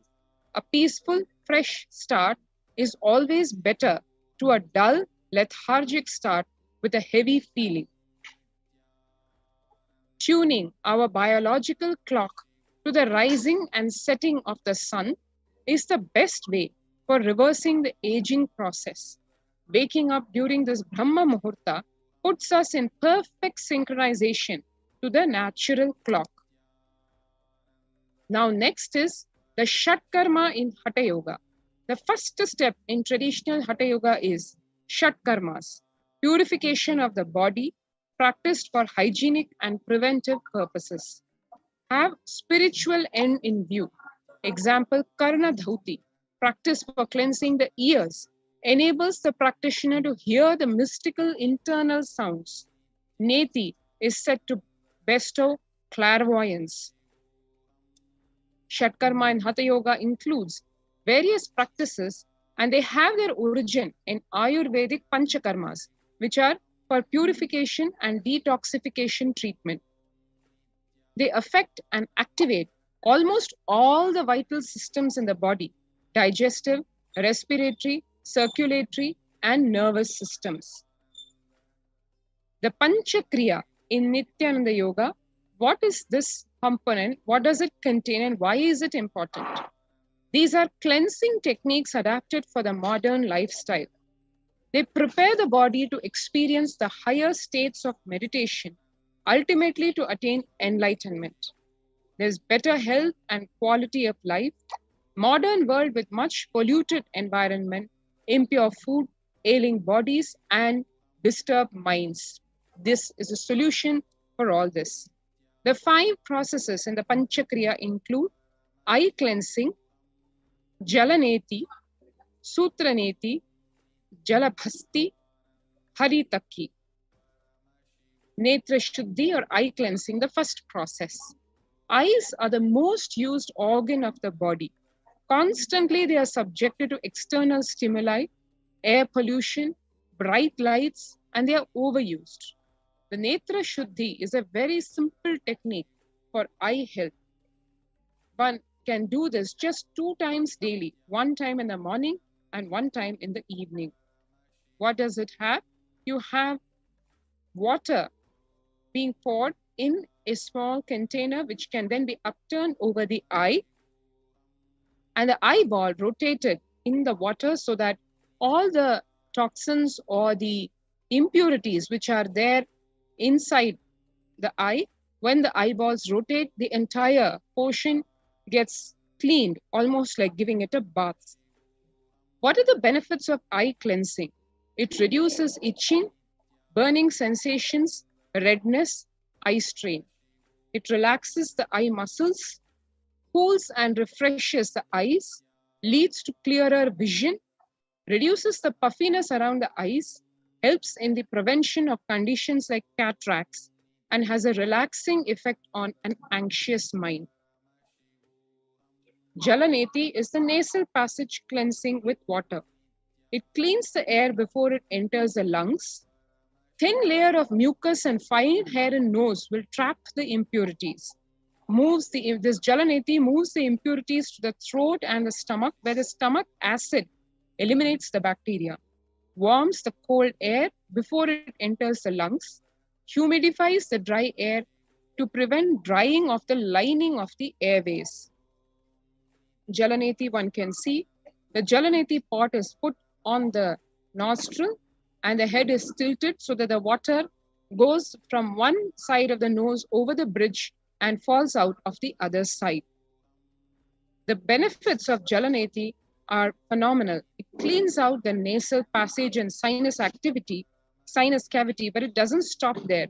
It relieves the nasal and the sinus congestion and pressure. It leads to easier flow of breath for better yoga and meditation. It actually activates the third eye and improves the ability to smell. The Jalabhasti or water enema, this is a method to flush waste material out of the colon. This Jalabhasti is a process which induces bowel movements that clean out the colon, leaving you feeling cleaner, lighter, healthier almost immediately. The Jalabhasti or the water enema, these are the components for the same. You have the Jalabhasti can with its relevant tubes. The benefits of Jalabhasti or water enema include: it cleanses the lower gastrointestinal tract, it removes the excess body heat, removes old stool, gas and layers of toxins from the colon, purifies the body to become a clear receptacle for deeper truths, stimulates the pranic energy, making you feel active and alive. Leads to a clear mind and healthy, light body. Contraindications are for pregnant or nursing women to get the doctor's clearance.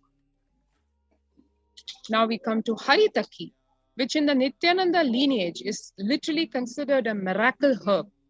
This is also called Kadaka Pudi in Tamil, and this is a gift to the Nithyananda lineage from the Madurai Adinam lineage. Haritaki is literally a wonder medicine for the brain. The Supreme Pontiff of Hinduism, Nithyananda Paramashivam, has declared Haritaki as a prasada, which is served at all Nithyananda Adinams, temples, centers as a blessing from the divine. Anyone doing spiritual practices should take Haritaki. This is the Haritaki powder, which is made from the seed, parts of the seed of the tree. The benefits of Haritaki include it enhances the buildup of prana, a subtle energy, which awakens the non-mechanical parts of the brain. It makes the brain and body fresh and alive. It makes one or more capable, sensitive, intelligent, enhances awareness, removes the body's toxins in a natural way, purifies the blood, removes the fat residues from arteries and veins. It heals diabetes, hypertension, and heart problems.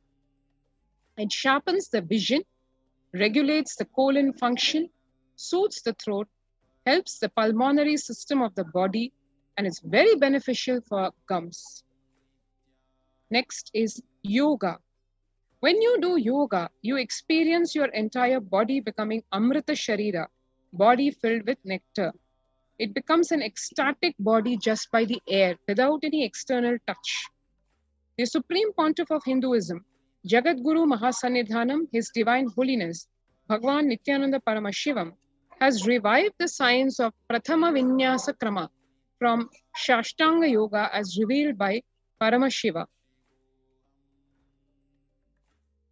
Puja. This is the next aspect of the spiritual routine.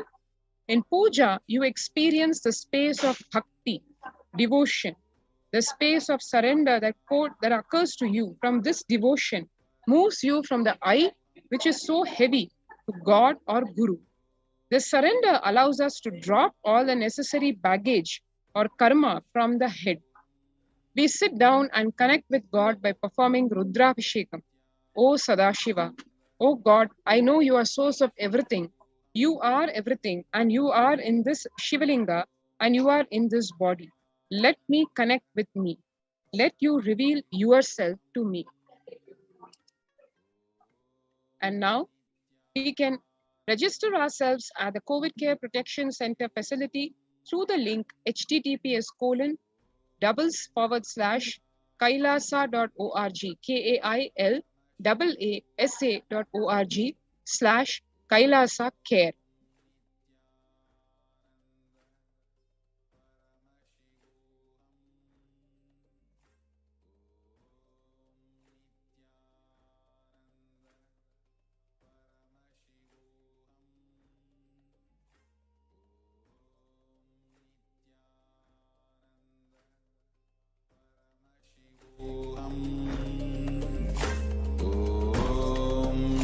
Nithyananda Paramashivoham. Om Nithyananda Paramashivoham. Om Nithyananda Paramashivoham. Om Nithyananda Paramashivoham. Om Nithyananda Paramashivoham. Om Nithyananda Paramashivoham.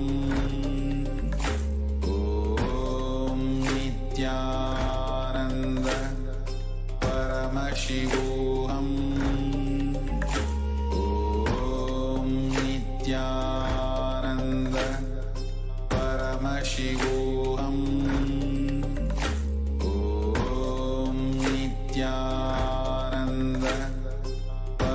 Paramashivoham. Om Nithyananda Paramashivoham. Om Nithyananda Paramashivoham. And if you have registered yourself in the COVID care protection centers in the de facto spiritual embassies of Kailasa across India, now we will take a look at some of the glimpses of the spiritual routine being performed in Adi Kailasa Sarvanya Peetham.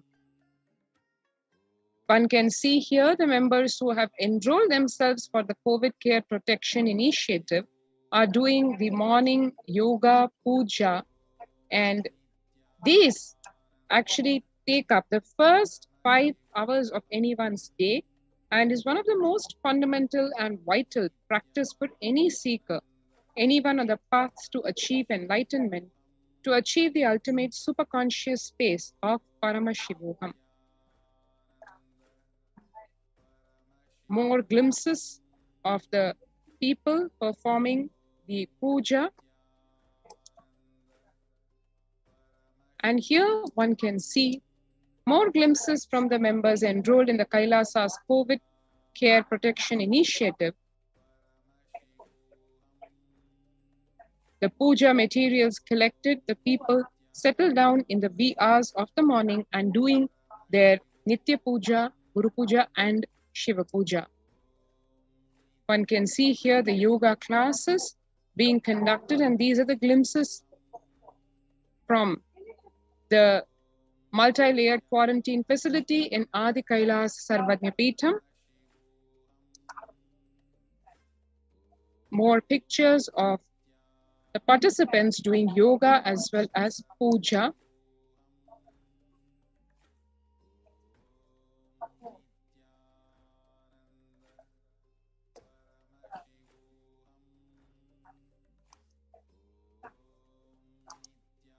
One can see just that one aspect of the puja and the yoga and the panchakriya, just these few so-called simple components, how they can transform one's life completely, because it is not something that is invented as a cure or as a fad for COVID care protection. It is the age-old ancient system of medical health care as is declared in the Veda Agamas, in the various scriptures, which long before, literally millennia ago, have discovered the truths of life, be it of human life or of other lives, including the microorganisms.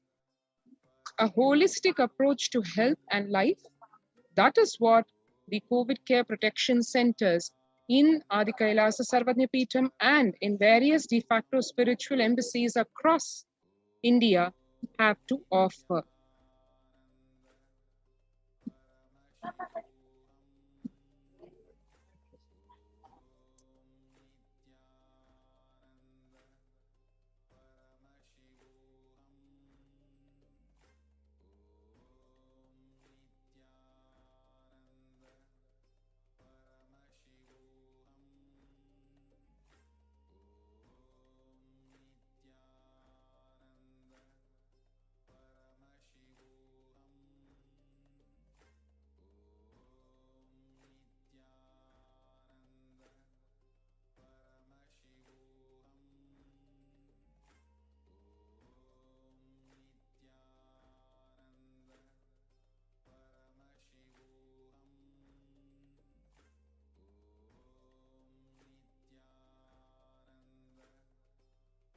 Just be alive for next 3 years. Don't die within next 3 years.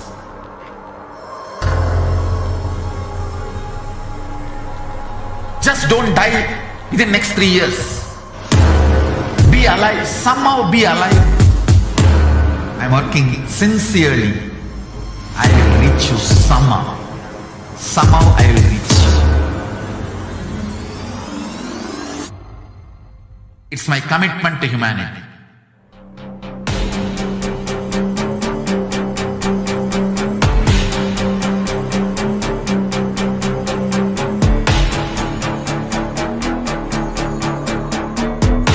don't die within next 3 years. I will reach you wherever you are, whichever corner of the world you may be. I will reach you with enlightenment. You manifesting the space, state, powers, being Paramashivam. It is possible, and it is possible for you.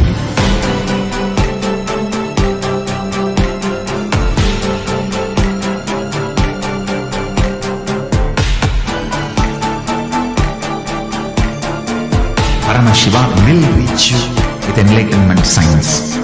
I know he is going to do the job. Just be alive for next 3 years. Nothing else.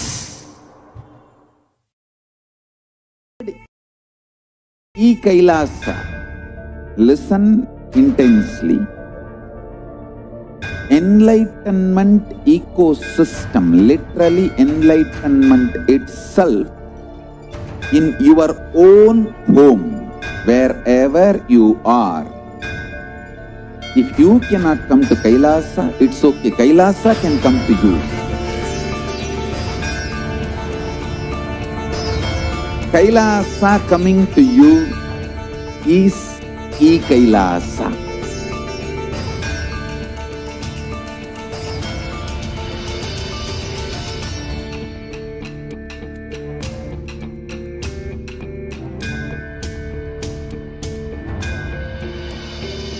I will revive Hinduism. I am a Hindu revivalist, not by any revolution, but by evolution.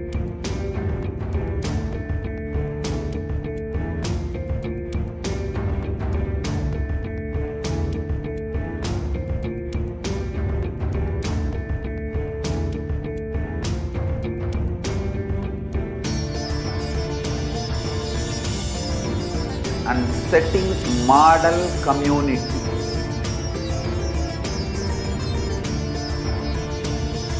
Kailasas, enlightenment ecosystems, Sarvanya Pitas all over the world.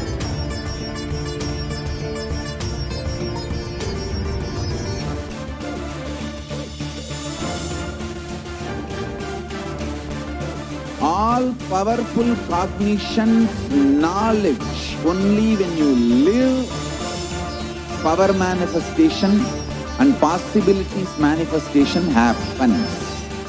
It's a fundamental truth.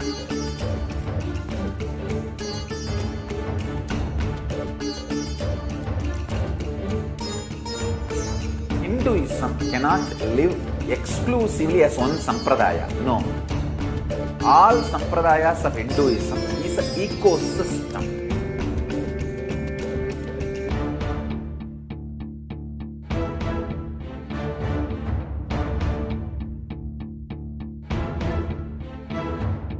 So don't keep quiet.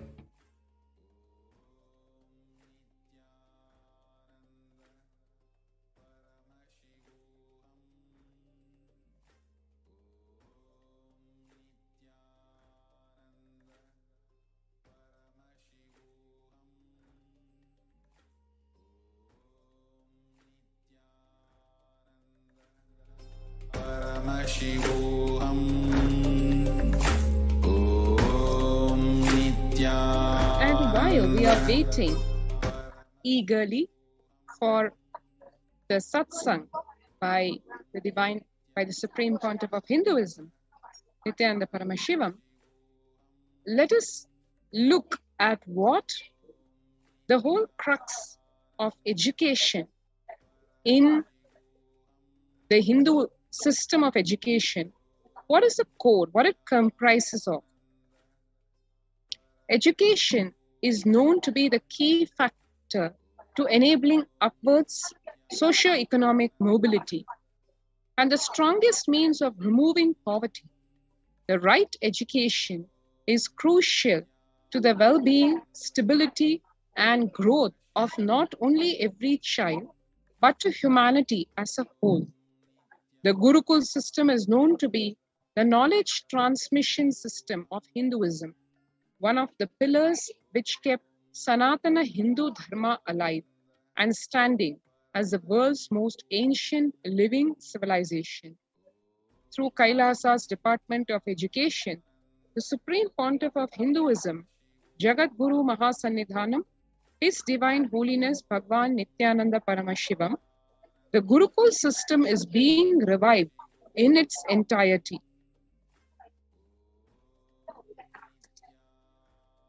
Gurukul literally means living in the Guru's home. The Gurukul system is rooted in the Guru Shishya Sampradaya, or the living lineage of the Guru-disciple relationship. And this whole system is actually corroborated by the latest, most state-of-the-art scientific research. After decades of study on the physical, mental, chemical, and biological uniqueness of meditative states and enlightened beings, it has been found that in the normal waking state alone, their brain waves show that they are in a complete meditative state, despite being fully active and engaged. In the world of athletics, this state is known as the being in the zone, a glimpse into the peak of focus, cognitive function, attention, and coordination, to name a few. Rather than a glimpse, enlightened beings casually walk, talk, and engage with life settled in this peak.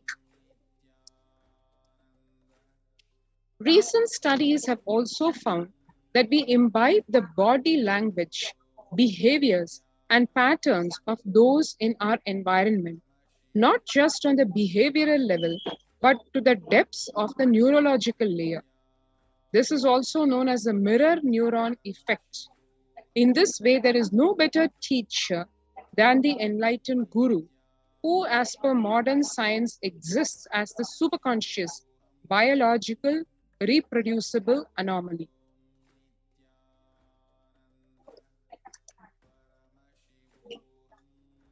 However, through centuries of Mughal invasions, colonialism, and continued persecution against Hinduism and the Hindu tradition, this science of knowledge transmission has been diminishing at an unprecedented rate.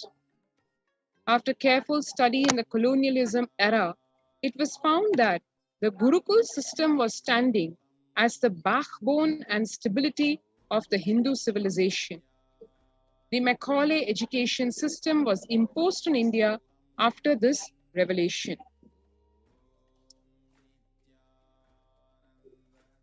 13,000 universities across Bharat, 2 lakh Gurukuls were destroyed in Bengal and Bihar alone. With the systematic destruction of Hindu universities and Gurukuls,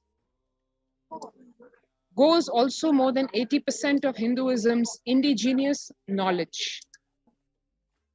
One can see what Thomas Macaulay in 1836, after his very deeply sinister study of the Hindu education system and what his diabolical plans were to destroy the system so that the colonial rule could continue for practically an eternity, which it still is, because even though physically the colonial rule is apparently to have disappeared, to have been replaced by so-called freedom and independence, yet the minds of the people, of the Hindus, has been influenced by this poison. Probably once and for all, had it not been for the advent of the Nijavatara, the Supreme Pontiff of Hinduism. Macaulay says, our English schools are flourishing wonderfully. The effect of this education on the Hindus is prodigious.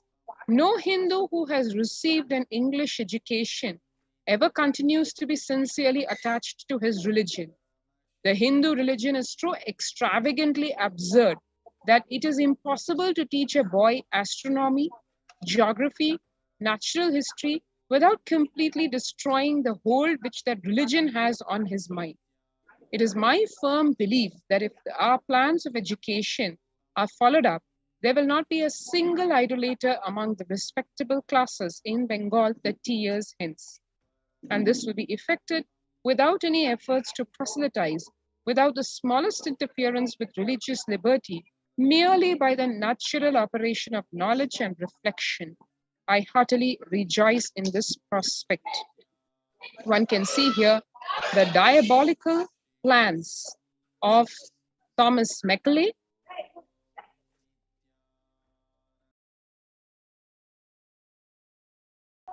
and as the colonial rule has been replaced by the largest democracy, what really is going on?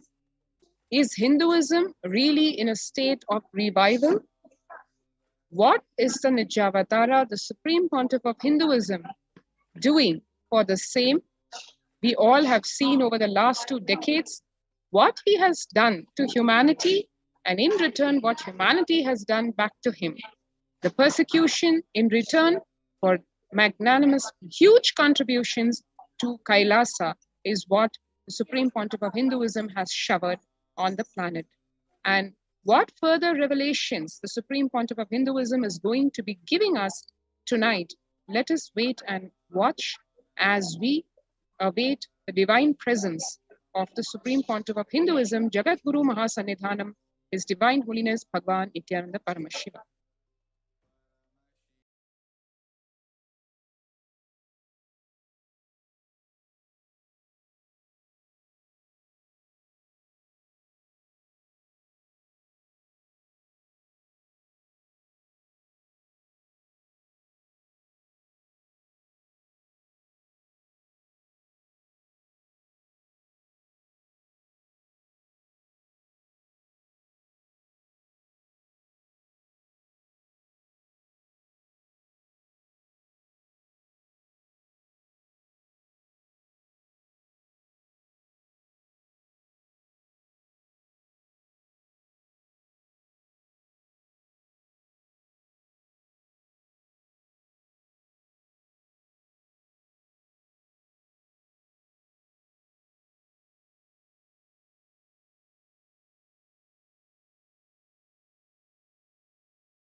Only that sampradaya is going to be affected. All of us are ecosystem.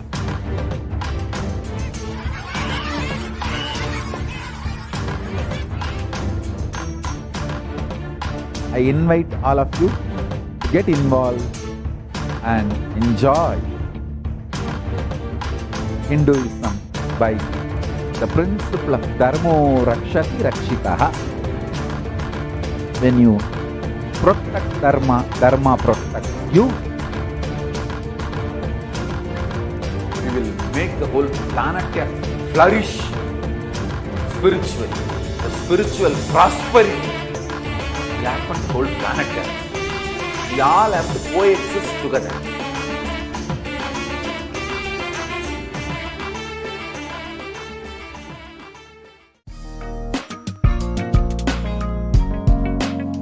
We get you health. We get you ability to build beautiful relationships in your life. We get you direct spiritual support, and we make sure you become wealthy.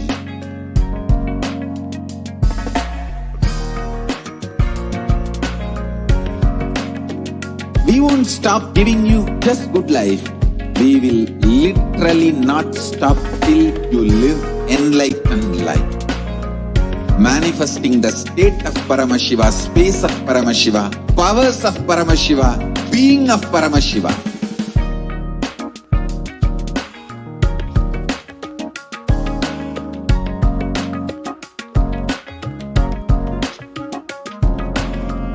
Whole world should become Kailasians. I want the whole world to know Hindus have something great to contribute to the world.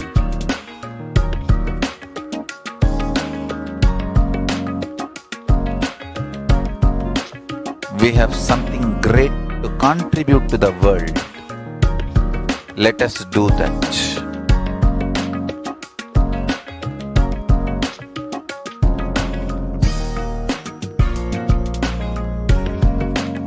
Kailasa is proper customized spiritual service helping you to identify your root patterns of suffering. We have perfected the science of helping every individual from every cultural, religious, nationality background.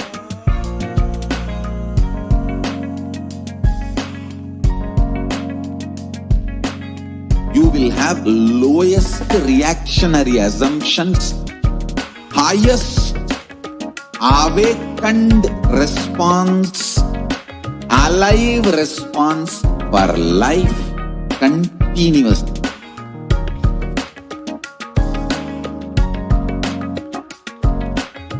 Kailasa is enlightenment ecosystem, literally enlightenment itself in your own home, wherever you are. Proper customized spiritual service helping you to complete with your life negativity, withdrawal from life, self-hatred, self-denial, self-doubt, so much of tiredness, laziness. We can support you aligning your diet, your attitude, your aptitude, your understanding about life. We can help you with everything.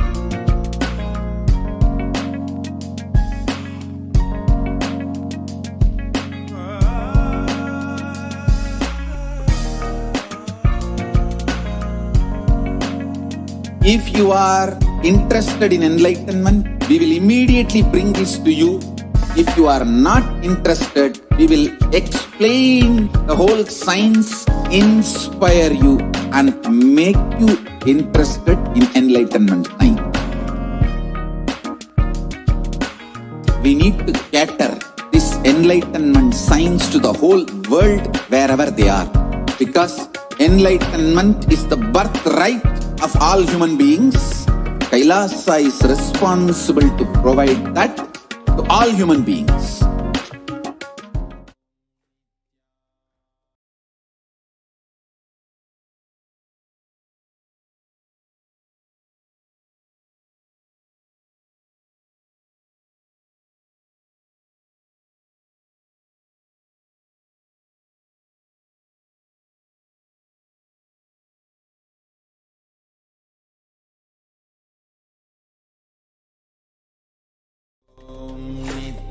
Nithyananda Paramashivoham. Om Nithyananda Paramashivoham. Om Nithyananda Paramashivoham. Om Nithyananda Paramashivoham. Om Nithyananda Paramashivoham. Om Nithyananda Paramashivoham. Om Nithyananda Paramashivoham. Nithyanandam. The much awaited live Nithyananda Satsang after a very long time we are having. So today we are going to be having the live darshan of the Supreme Pontiff of Hinduism, followed by a live Nithyananda Satsang.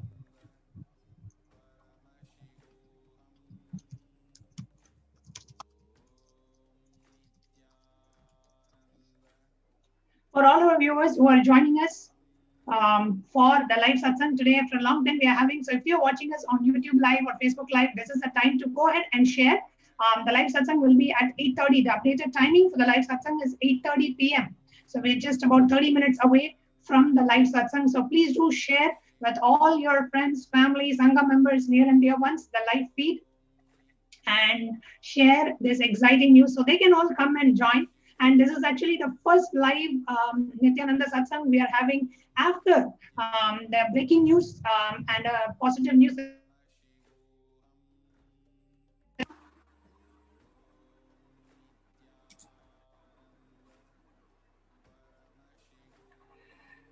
And that news, I'm sure all of us are aware by now, is that the UN, the United Nations, has recognized the persecution of Supreme Pontiff of Hinduism and Kailasa. And we have shared this breaking news on all the official social media platforms of Kailasa. And in the next few minutes that we have leading up to the live satsang, I request every one of you to join hands in sharing this news virally with one and all. So I'm now going to go ahead and share the Facebook, the live SPH JGM Nithyananda Paramashivam Facebook page, where we have shared this breaking news, and also on Twitter. And as we are watching this live feed, and I request all the viewers to kindly please come along with me as we take a few moments to share this news with the world. And I will tell you why it is important to share it with the world.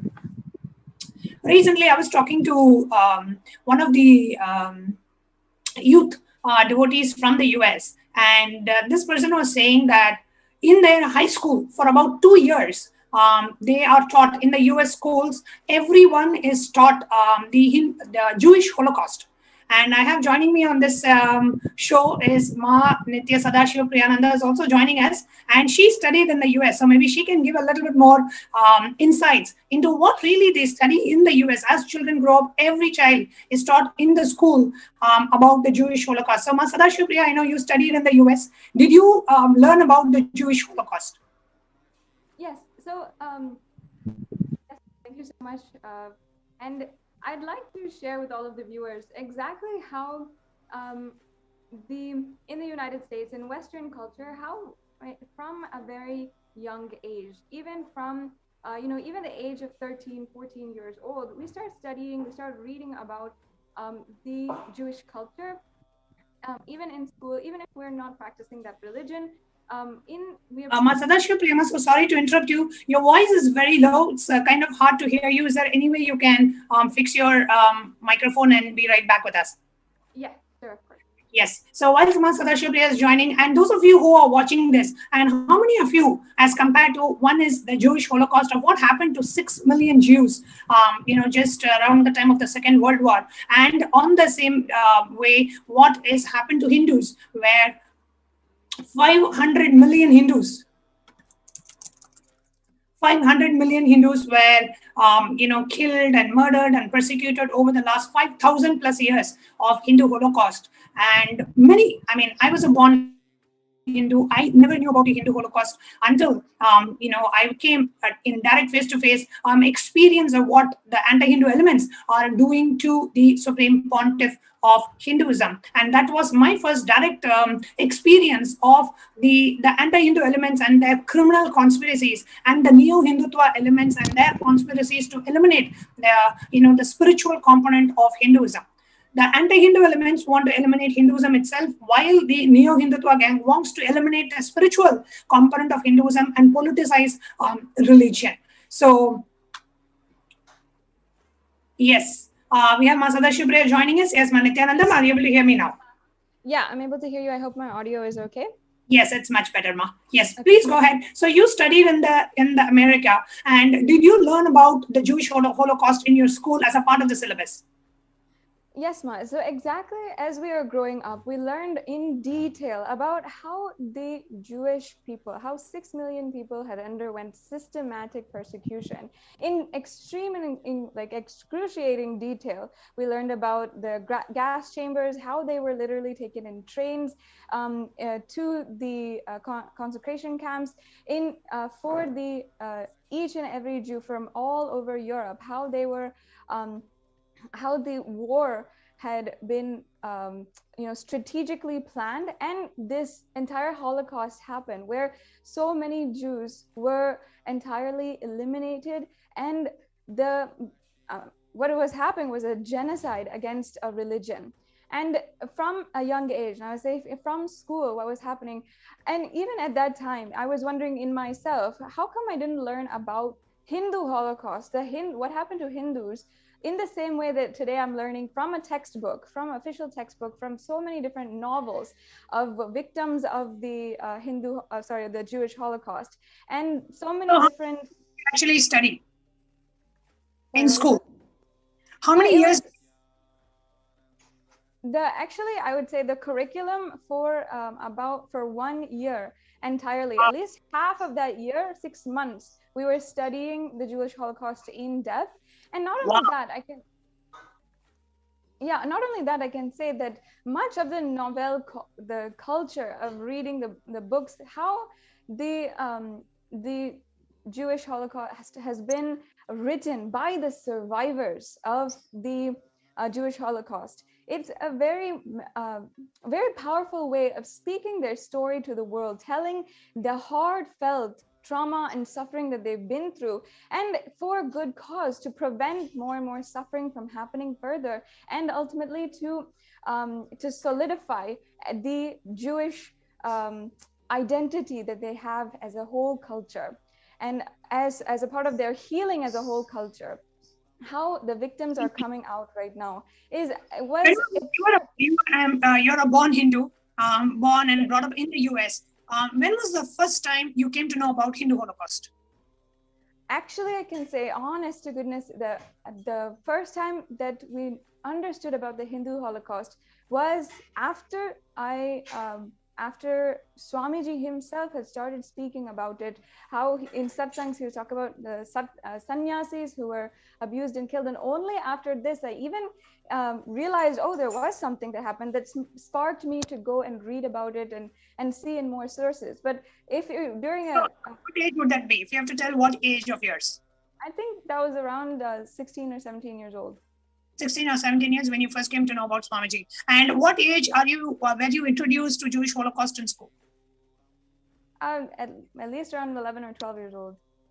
11 or 12 years of old. So every child who's growing up in the US, I don't know about other countries, every child growing up in the US is brought up giving the knowledge of the Jewish Holocaust. And I grew up in India from a traditional Hindu family, and I had absolutely no clue about the Hindu Holocaust.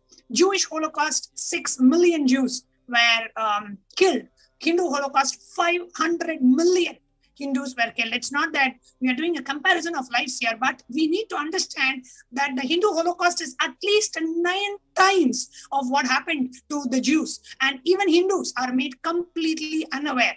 And I'm sure none of my pre-monastic family members even knew about the Hindu Holocaust, even though they were, staunch Hindus for generations. We are criminally and strategically made to forget about the Hindu Holocaust. And for the very first time in the 5,000 plus years history of the Hindu Holocaust, somebody has taken an effort to bring out the Hindu Holocaust out to the international community. And that thanks to, and our deepest gratitude to the Supreme Pontiff of Hinduism, his tireless efforts, being a victim of the persecution himself, going through, more than 70 assassination attempts and torture in the prison and character assassination and hate speech and lawfare, and you speak about any facet of persecution the Supreme Pontiff of Hinduism has gone through. And today, after literally 20 plus years of relentless persecution on the Supreme Pontiff of Hinduism, today we have had a breakthrough.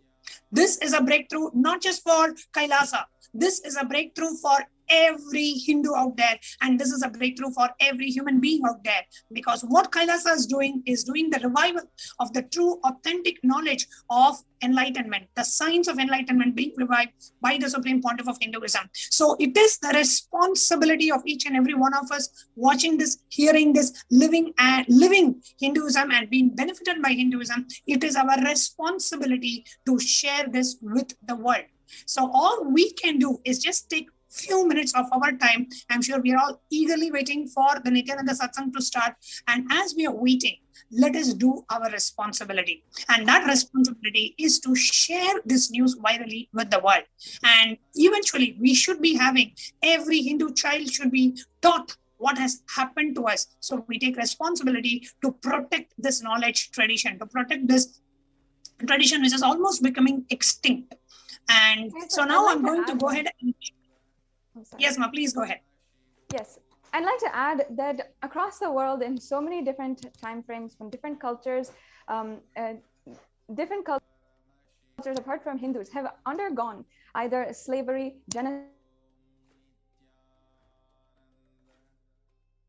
examples of how their cultures have stood up and made something happen for themselves to recover from that culture. For example, even after the Jewish Holocaust, how the Jewish culture, that Jewish people as a whole are able to tell their story to the world and voice out, powerfully voice out the stories of victims and survivors of the Jewish Holocaust, to the point where even they're able to establish their own sovereignty and able to protect their culture and heritage as a nation, whereas there was no nation for Jewish culture and for Jewish people. That after that, they were able to establish that and protect themselves in some way or form. In that same way, if we come together now and just share and start to voice our stories, voice the stories of victims and survivors of the Hindu Holocaust, and first of all ourselves understanding how the Hindu Holocaust is still going on, and the Supreme Pontiff of Hinduism is under the most brutal attack, has been a survivor of the most brutal attack and ongoing persecution against him. And even after the UN has recognized the persecution against the Supreme Pontiff of Hinduism, it's our responsibility as Hindus to ensure that the whole world knows that this persecution has been recognized, it is legitimate, and that it's our responsibility that each and every person, everyone who dares to troll against Hindus, against disciples of the Supreme Pontiff of Hinduism and the Supreme Pontiff of Hinduism himself, that the persecution is a legitimate thing, and they're only fueling the persecution that is happening. It is our responsibility to share and ensure that the one time we had our voices heard is being known to the world, that it is a legitimate persecution ongoing right now. Absolutely, ma'am. And as you were sharing, I wanted to also take our attention to the official Facebook page of the Supreme Pontiff of Hinduism. And all of us who are watching us on YouTube Live, Facebook Live, Twitter Live, and all the different social media platforms, I request everyone, if we can take a moment and just go to Facebook, the official handle of the Supreme Pontiff of Hinduism,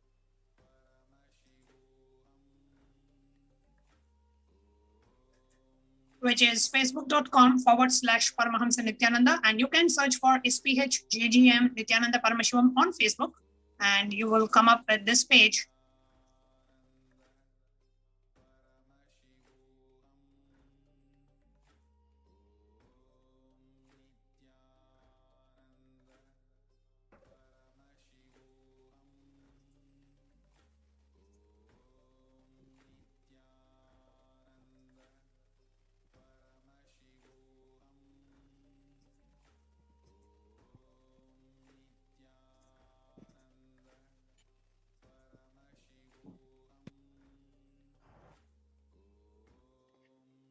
Yes, and I'd like to add that, first of all, to all of the viewers who are joining in right now, if you have not already, make sure that once you have found our page, found the official page of the Supreme Pontiff of Hinduism on Facebook, that you are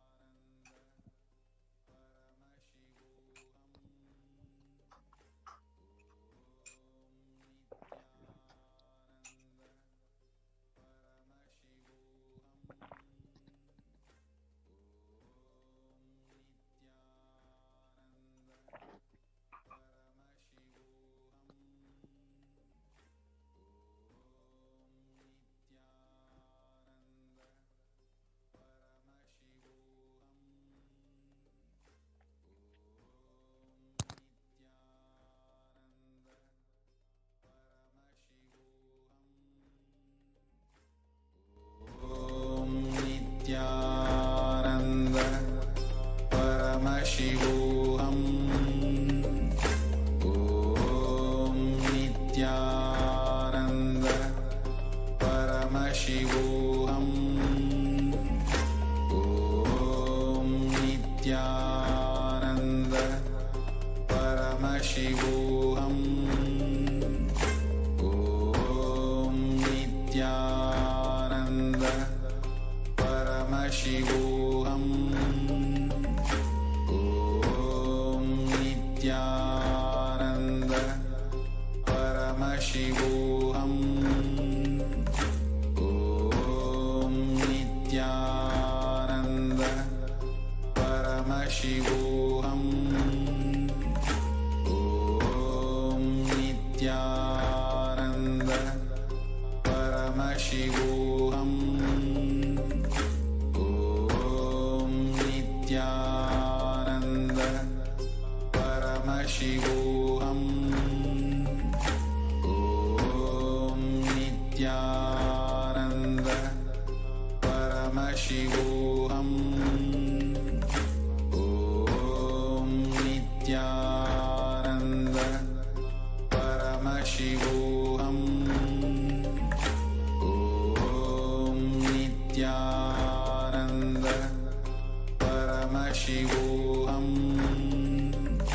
Om Nithyananda Paramashivoham. Om Nithyananda Paramashivoham. Om Nithyananda.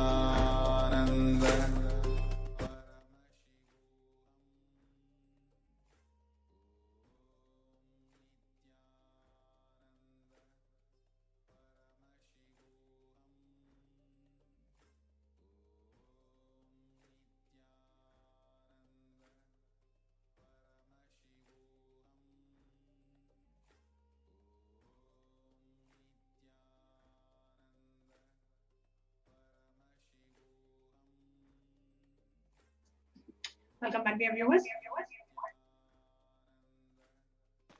Welcome back.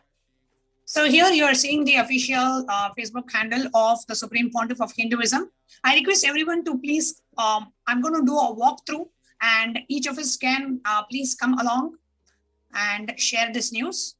Okay, so as we are coming, we see the first pinned post with the breaking news. The UN has published the report on the persecution of the Supreme Pontiff of Hinduism.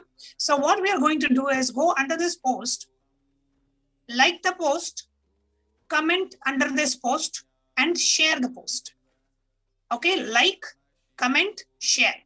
Now, the sharing of this post, you can do it, share it to your news feed and add what you feel about this. So share 1 or 2 lines saying, finally, the Hindus, the Holocaust is being brought out, or you can say very happy that the United Nations has recognized it. Whatever you feel about this, you can add 1 or 2 lines and share it to your newsfeed and send it to at least 11 of your friends on Messenger, let everybody know. And all the groups and the pages that you're a part of, at least 5 groups and 5 pages, you can share this news that the United Nations has recognized the persecution of Supreme Pontiff of Hinduism and Kailasa. So we're going to take the next few minutes to finish this on Facebook. I request everyone to go to Facebook, official Facebook handle, and go to the main post, like, comment, and share under the post. Like, comment, and share.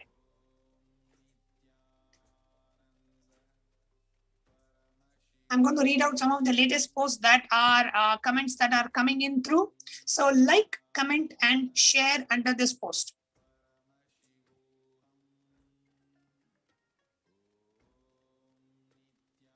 So when you click share, say share to newsfeed. And when you share to newsfeed, it will give you the option of including the original post. So you can include that original post also and go ahead and share.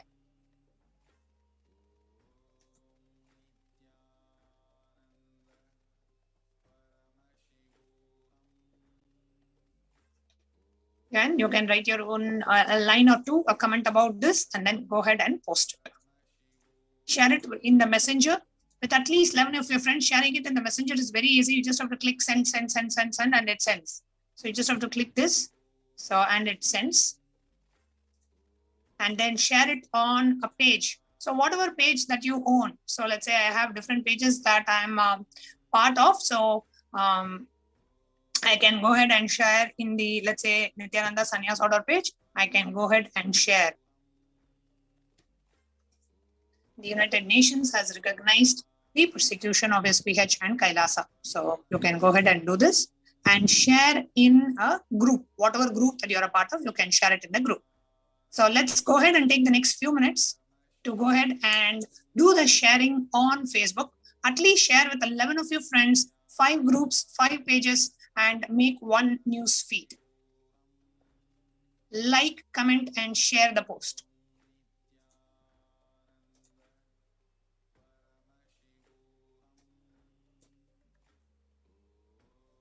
Yes, I'd like to share while everyone is sharing right now.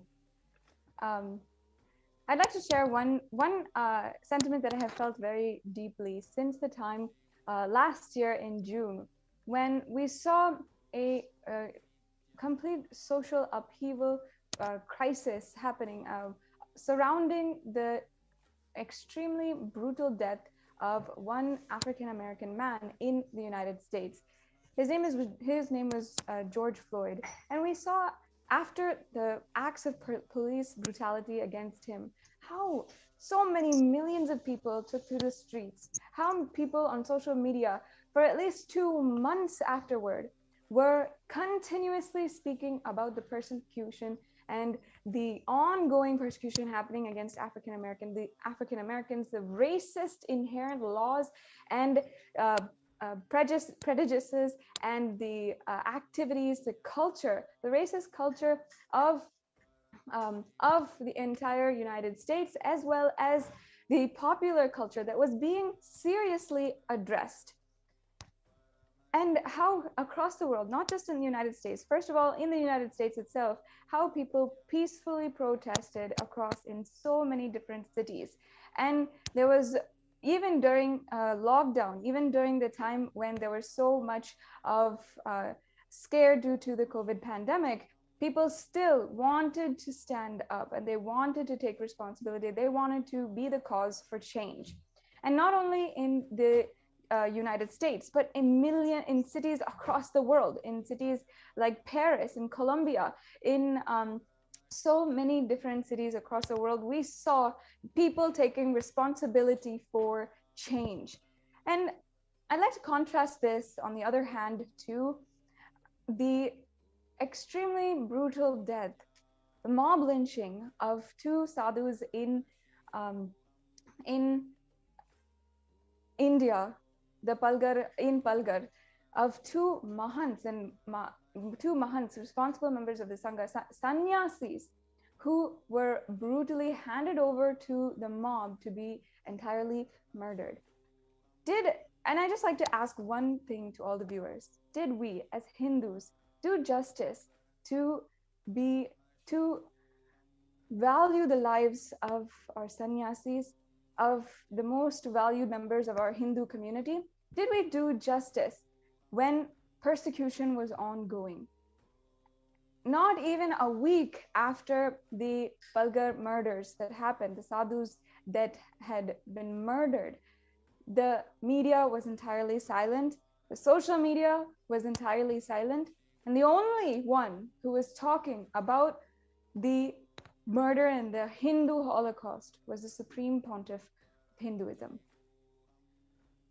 The Supreme Pontiff of Hinduism was the foremost advocate for the brutal persecution that happened, up until even 1 month after, continuously coming for live satsangs, delivering the most profound and satsangs, and really powerfully empowering each and every one of us Hindus to stand up and take responsibility and just see the reality as it is.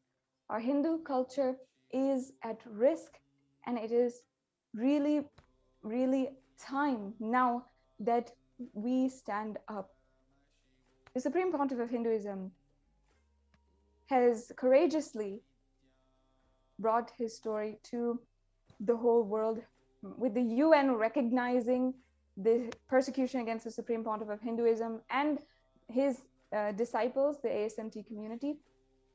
And he has been, after such a long time, after 10 years of persecution, finally, after going door to door to door, literally to every lawyer, to every judiciary, to every government, to every institution asking for justice, finally, we have had our voices heard in some way and some form.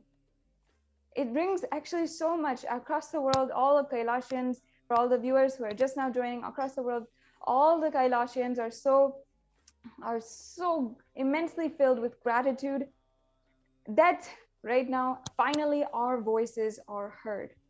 Absolutely. Absolutely.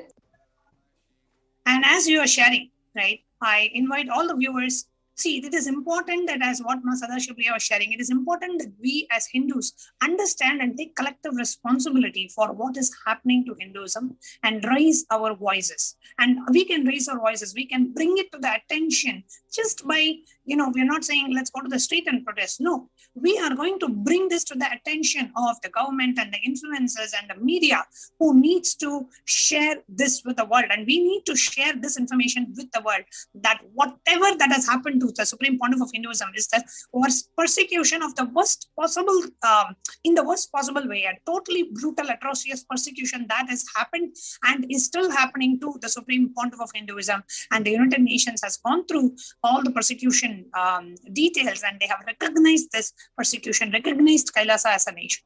And what you're seeing on the screen right now is the official Twitter handle of the Supreme Pontiff of Hinduism at Sri Nithyananda on Twitter. So I request everyone to now please open your Twitter app on the phone or on the laptop and go to Swamiji's, the Supreme Pontiff of Hinduism's official Twitter handle. And you will see at Sri Nithyananda, and it takes you to SPH AGM Kailasa Nithyananda Paramashivam page. And what we are going to do is we are going to come to this Twitter handle and take the first tweet, which talks about UN has published a report on the persecution, and click on, you like the tweet, right? You can reply to the tweet, like the tweet, reply, which is comment under the tweet, and you retweet it, right? When you click on retweet, always choose quote tweet, where you can write your own comments on top of the tweet. So you click on quote tweet and you add your comments on top of it, right? So you can say, finally,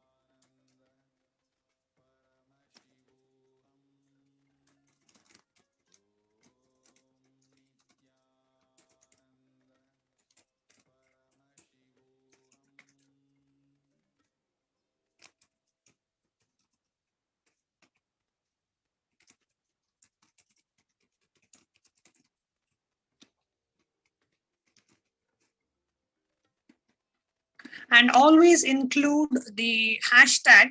The hashtag that we are using for this purpose is hashtag UN recognizes.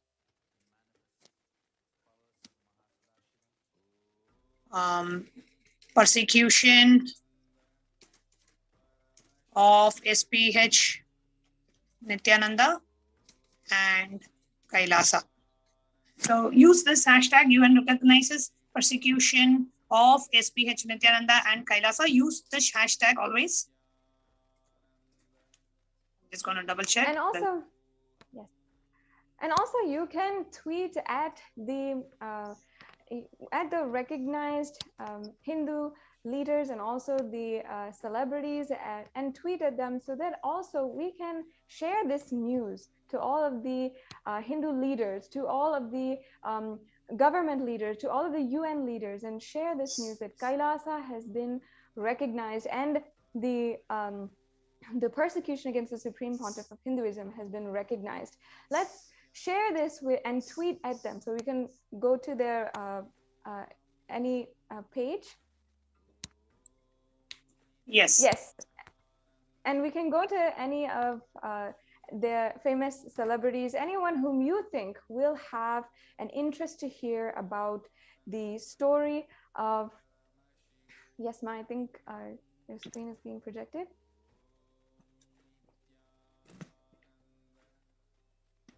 Yes. So use these words, use these hashtags, and make sure that you can also tweet at any of the celebrities, any of the advocates, any of the leaders who you think might have an interest in Hinduism, might have an interest in the Supreme Pontiff of Hinduism, the persecution against him.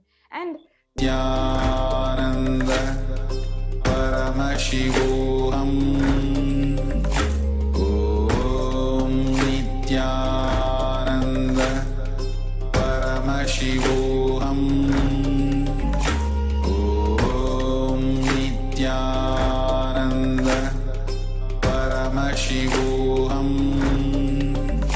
Om Nithyananda Paramashivoham. Om Nithyananda Paramashivoham. Om Nithyananda Paramashivoham. Om Nithyananda Paramashivoham. Om Nithyananda Paramashivoham.